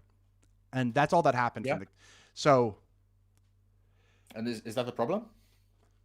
No, it's an Orthodox apparition. So Okay. I'm less interested in it than I am Catholic apparitions. Okay. You know? Well, like both the Catholic and the Orthodox, we basically treat Mary in the same way. So Of course. I don't think they necessarily, if there are any apparitions, they would most likely happen not only to Catholics but also to many other people, including the Orthodox for sure. Yeah, I'm sure. And the Aztecs, right? I mean, they didn't believe in any of this, so yeah. But I just kind of figure if I'll let somebody who is Orthodox do the deep dive on the Orthodox apparitions, and I'm going to focus on the Catholic ones. That's kind of my 2 cents. Okay, sure. Just because, I read a lot about all these apparitions, and my reading list is growing longer, every day. Yeah.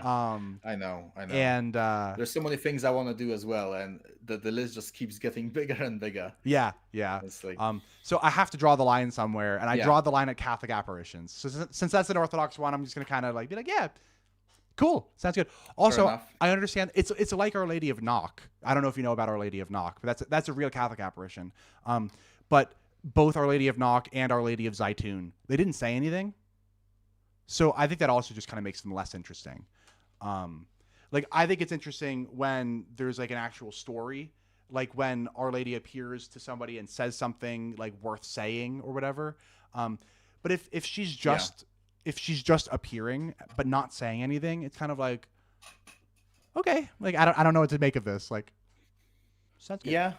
Well, yeah. The interesting thing is about that one is just that it happens on top of a church in a Muslim country, not a Christian country, right, in Turkey. And the fact that so many people saw it, and even the government investigated itself.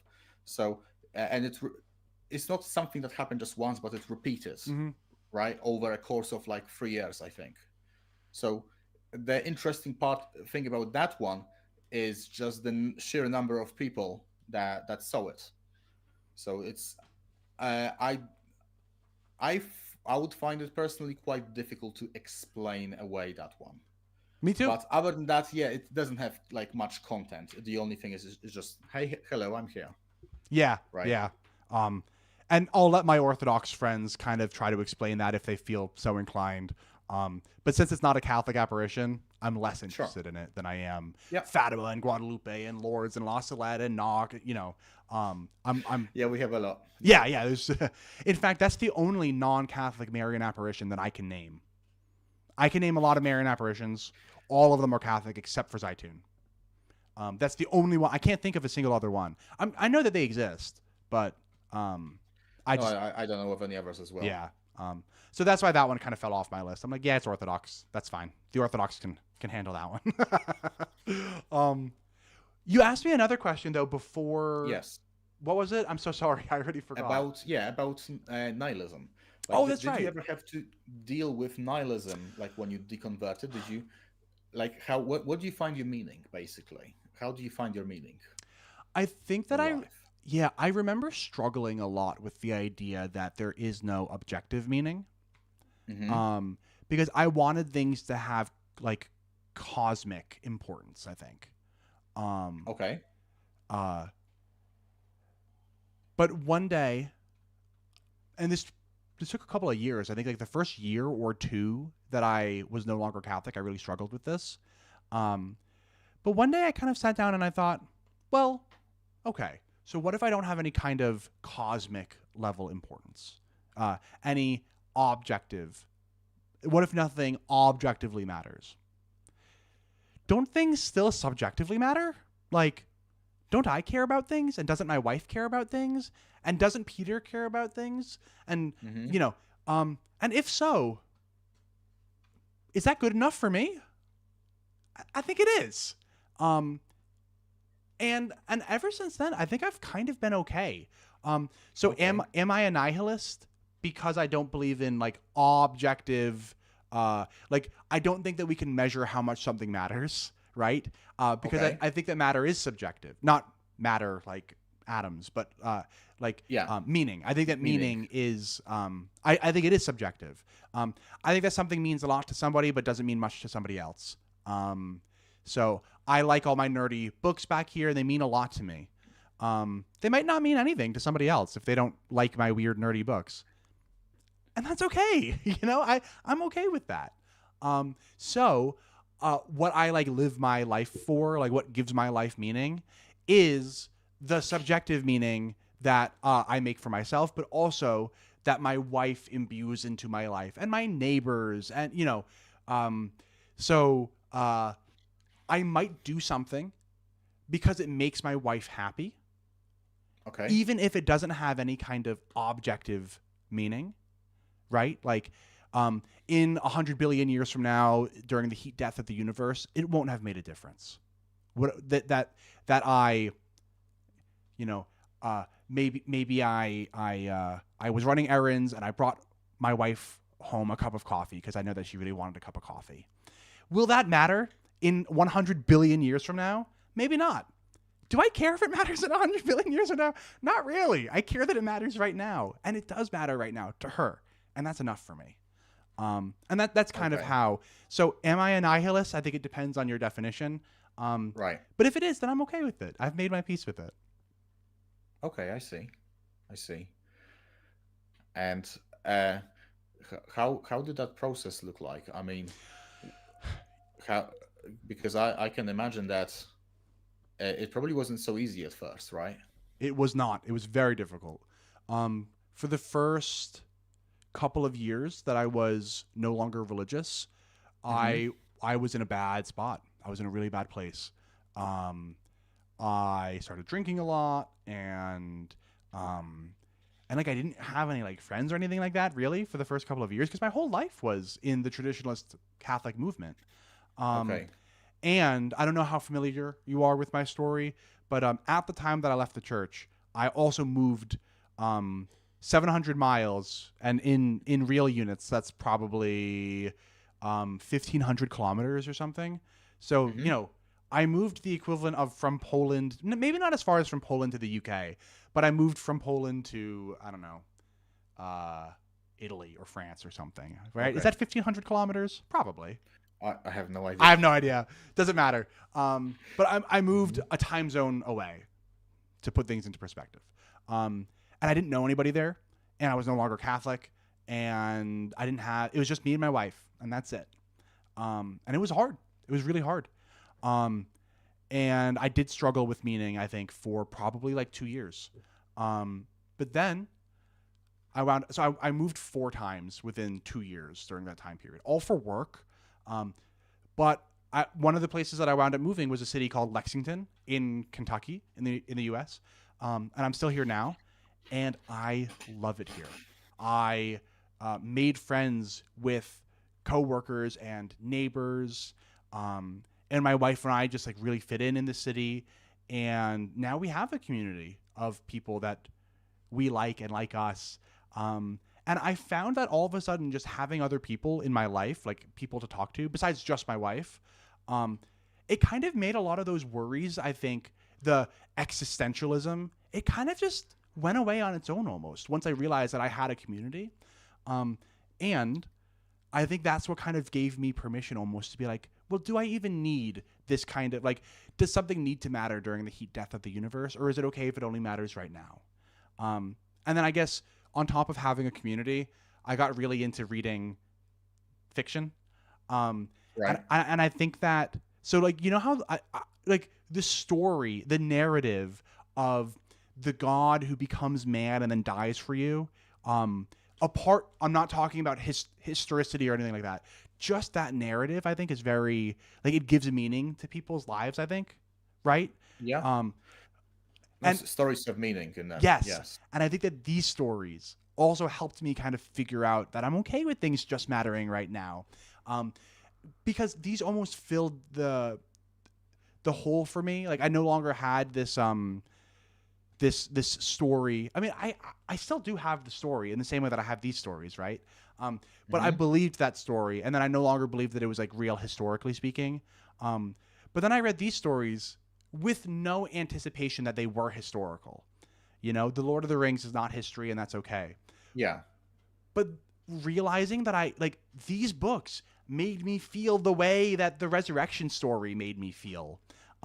That kind of gave me permission to accept the inspiration without needing it to be historical, if that makes sense. So I think those two things combined, the finding a community and then also realizing that these narratives don't need to be true for them to have meaning. I think those two things combined kind of helped me. Yeah. John Peterson would say there is a different kind of truth, Truer right? than true. The Yeah. lobsters, yeah, yeah. Exactly. Yes. No, but I do think that stories are fascinating in general, even if they are fantasy. Sometimes the fantasy, I would say, is even better um, than the fact, because I'm not talking about the Bible, just to be clear. But like what fantasy does is it makes you focus less on like all the concrete aspects of and all the concrete facts, and make you focus more on the meaning, right? Because the meaning is the same. Like the feelings that you experience when you read the story, they're real feelings. That's something you experience. And the Sorry, Risto. I'm sorry. That's my fault. I spoiled it. Sorry, Peter. I didn't mean to interrupt yeah, you. no problem. uh no, that was Lord of the Rings is definitely fact. It happened. Hey, Middle Yeah. Earth is canonically part of like it's Earth. It takes place on Earth, canonically speaking. It's just like a Yeah, different. It's it's New Zealand, right? Or well, that's where the movies were filmed, but yeah. Middle Earth is supposed to be the same Earth that we live on, just during a different Okay. age. Um, Okay. the Wheel of Time. I didn't know that. Yeah, the Wheel Hmm. of Time is another very popular fantasy series. That's the same thing too. The Wheel of Time takes place on planet Earth, but during a different turning of the wheel. So it's like a different age. That's the I tried. I tried watching the Netflix series for the Wheel of Time, but um, it it didn't do it for me. Like there was so much action happening all the time, and I had no idea who is who. I quit after like three episodes. So I uh, hope the books are better. the way better. I try not to be a hater Yeah, about because if somebody watches it and enjoys it, good for them. I don't. That's fine. But it had a lot of positive comments. good. I hope that people do enjoy it. But in the first episode, they had a character named Perrin, who's one of the main characters, Hmm. and he was already married. But in the books, he's like a 16-year-old kid. He is not married at the start of the story in the book. And then in the first episode of the show, he kills his wife by accident in like a rage. And I was like, what? Like, this is not. Okay, okay, so it's not. It's very different. It doesn't keep to the source material. No, it's Okay, very different than the source material. Which, okay. like I said, that's fine. I hope that people watch it and enjoy it. Um, it's just when I saw that, I was like, this is not the Wheel of Time. This is something that's similar to the Wheel of Time, but it's very different. Um, that's neither here nor there. But I've read all 15 of the. It's a 15 book series, and I love those books. Okay. But yeah, that's neither here nor there. Yeah. Yeah. So just to comment on what you said, I mean, me personally, I couldn't accept just subjective meaning. If it's to me, if it's not objective, it's just not real. So I don't mean that to like be offensive No, in any no. way to I mean, you. I agree in It's some just ways. is just I suppose for me it would have to be something objective. It doesn't necessarily mean that it's true because it has to be objective, but um That's the way I view it. So it's one of the reasons why like I continued seeking, I suppose. Yeah, and I'm still seeking. Obviously, that's what this whole YouTube channel Yeah, is. It's just that I'm not yeah, seeking I from. can I can see that. I can Yeah, see that. thank you, thank you. I'm just not seeking from a place um, of like I need to dig myself out of my nihilism. You know what I mean? Right, I'm yeah, yeah.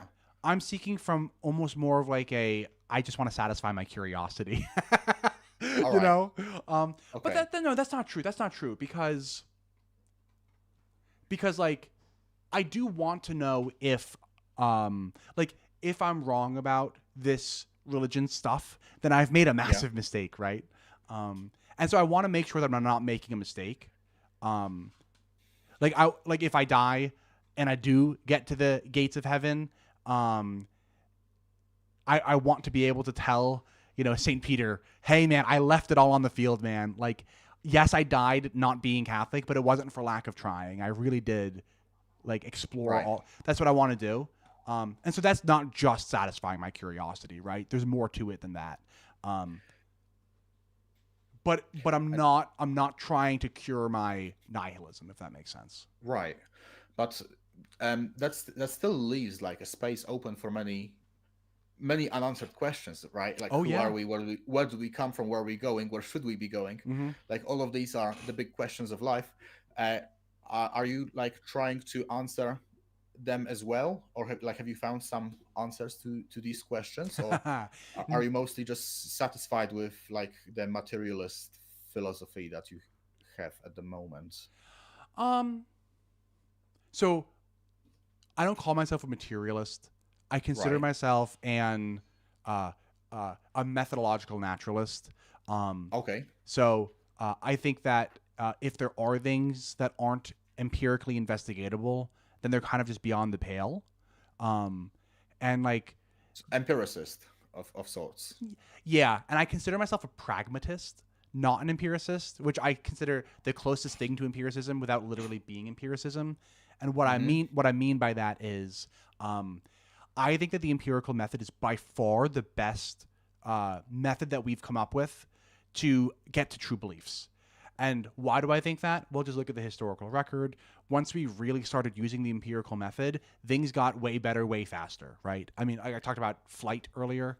Um, Mm-hmm. like the empirical method has really only been uh, like really being used for 500 years, maybe, right? From the technological point of view, but not necessarily from the societal point of view, So right? I disagree. I think that society is way better today than it ever was in the past, ever. Um, by almost Okay. every, I have I have a video that you might find interesting that I call the Great Trad Lie. And what I mean by the Great Trad Lie is that I think that a lot of people look at the past with rose-colored glasses, um, and they don't think so. Like why? Because the only remnants of the past that are still around today are the elements that survived. Mm-hmm. Um, but like what we don't talk about is how before the invention of the car in London, there was a serious problem with horse manure.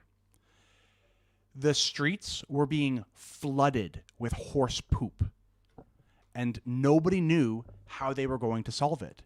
They were talking about like, are we going to have to like make horses in London illegal? If we do, how do we get across the city on time? Like people rely on horses to get from one side to the other. Like the horse and carriage was the way that people got around London. But London was drowning in poop from these horses. So what are we gonna? Then the car gets invented, and the problem kind of goes away on its own. The population of horses is actually lower today than it was 200 years ago globally. Right. Um, So in that respect, I agree with you that we have definitely made very significant like improvements. But it seems that along with that came many civilizational diseases, for example, and uh, many people struggle with meaning in today's world. I would say more so than in the past. I just wanted to pass on the compliment to you before it Hmm. escapes. Sorry. Okay, thank you very much. I just wanted to make sure you saw that. That's all. Yeah, so I would say that there is a crisis of meaning in the world in many areas that I think it was much smaller in the past. Uh, so it depends how you look at it, right? I mean, materially, yes, we are definitely 100% in a much better position. Unfortunately, I don't think that we necessarily are in a better position spiritually speaking, I would say. So I don't think you have to agree with that because you don't um, believe in spirituality anymore. But it seems to me like it is quite a big problem. Like, for example, the rates of depression have skyrocketed, especially among the young population in England and many other countries. And that is something that we still have to take care of, and no amount of science and technology is going to take care of that. Despite being more and more technologically advanced, we are not going to solve this problem with technology, I would say. I agree and disagree. First, I Okay. just want to. I definitely rather struggle with meaning than with starvation. um, and that's certainly a fair point. But Starvation gives meaning. maybe. But here's my 2 cents about that. If you had to guess what, so we've been measuring happiness for around like 80 years or so. Um, if you had to guess over the past 80 years, so like Hmm. since World War II, essentially, um, do you think that the global population is roughly more happy today than we were in the past? Less happy? Do you think it's roughly the same over time? Like it goes up and down? What's your gut feeling? I've, I think it goes up and down, and based on my gut feeling, I would say that we are actually less happy than we used to be. And a lot, well, I don't like the word happy so much because I'm not a I don't subscribe to goodness being equivalent to happiness. Right. Uh, so that's one aspect of it. So I would say, well, okay, so you could make the case that people are happier, but not necessarily have experienced more meaning than they used to. Well, and let me let you off the hook even here too. We're not happier than we used to be. We're about the same.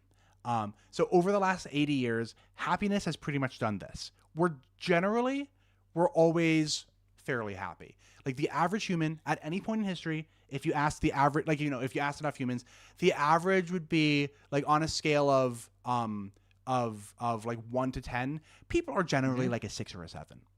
So they're happy. They're not ecstatic, but they're happy for the most part. People are content. Um, and these questions often do. Now, of course, each survey is different, but these questions typically do when they're not just asking you like, "Are you happy because you're drunk?" They're asking you like, "Are you content with your life? Like where your life is at? Are you happy?" Most of the time, people are giving 6 and 7s. They're like, "Yeah, I'm I'm happy. I'm not ecstatic. I'm not. Things could be better, but I'm happy." And that answer has around stayed the same forever. Um, what about rates of? I know that YouTube doesn't like these words, so let me. People who are alive and then the next day they're not, and it's because of their own decisions. Yeah. The rates of that over time. What do you think the rates? And I teed up the question a little bit. More or less, roughly the same. Well, based on what you're probably going to say, is Roughly this. Yeah. like roughly the same. Roughly Yeah. the same. Yep. Which is surprising because you're like, wait, but back in the 1950s and 60s when everyone had nuclear families and, God was in our schools and stuff, that's very American for me to say that. But nobody would have been doing that back. No, that's false. People were. It's just that we don't think about it anymore because those people who did aren't around to remind us that they did it 50 years ago. But the people who are doing it today are reminding us that they are doing it today because we hear about them doing it today. So, uh, roughly speaking, I think that the meaning question is about the same as where it used to be. Now, something that I do think is true is that, and I mean, this is true. Global rates of starvation are so much lower today, Oh yeah. even than they were just a couple of decades ago. Like it's almost nobody dies of starvation today. And even in the year 2000, people were still dying of starvation. So like even just in the past 20 years, we've made huge, huge That, progress here. Of course, of course I will have to agree with that. Yes, Yeah. like the only issue I have, and but that it's a matter of definition, right? Depends what we mean by meaning. For depend, I don't see. Uh, I see a huge loss of meaning as soon as materialism came in, and some just like clear examples of this is billionaires who are taking therapy because despite having everything they could ever want, they uh, they they don't find the meaning in their lives. And there are even studies done on this. Like I don't know if you're aware of the study on rats. Like rats were left in a cage, like a heaven cage, basically, where they were given everything they could ever want and for free. And if you do that for long enough, every single one of these civilizations collapses. Hmm. All the rats, like they repeated this experiment like 50 times. 50 out of 50, they all died. The civilization, the rat colony didn't. It's not a civilization. The rat colony didn't survive.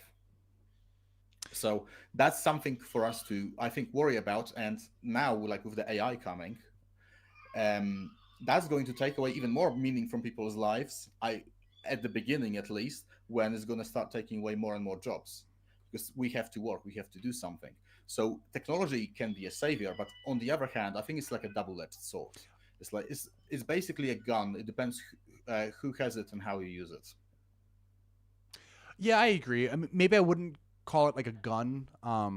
Maybe instead it's like a I don't know, like a piece of construction equipment, and it can be used to build great things, but it could also be used to Yeah. like tear things down or something. But I know your point. I get your point, and I agree. Um, uh, but um, uh, my point about the great trad lie is that I don't think that things were better back then. Okay. The grass always looks greener on the other side, and I think that people look at the past with rose-colored glasses. And I don't think it was better back then.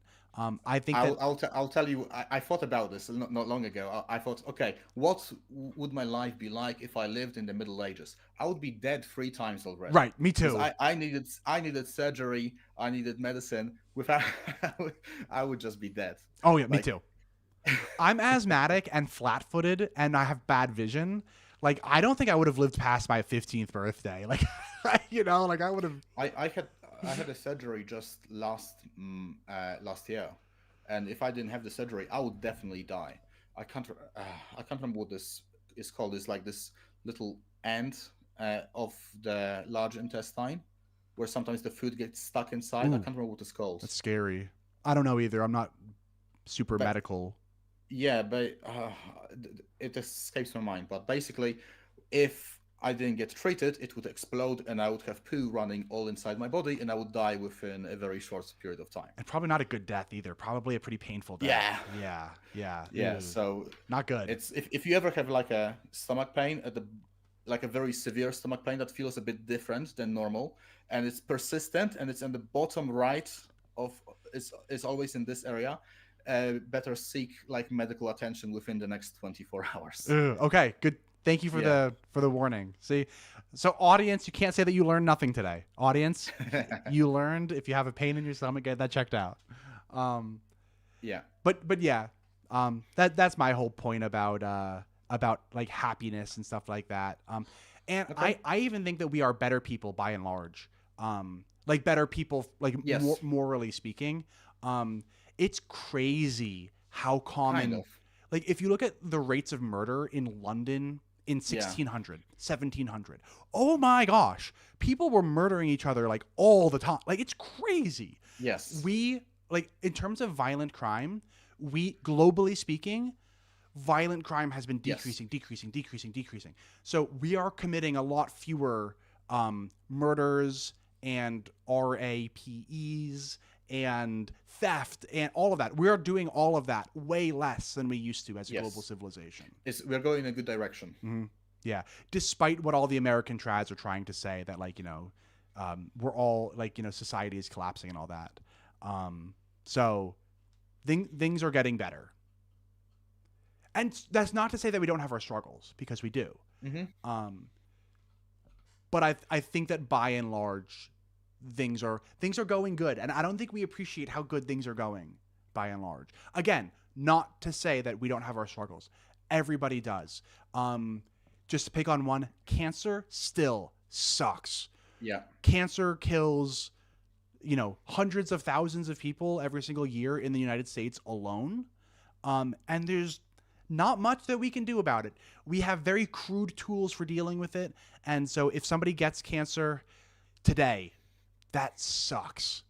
And I hope that we make progress there. So I'm not trying to be like, just because you have cancer, like you also have a smartphone, so you should be happy. No. That is not what I'm saying.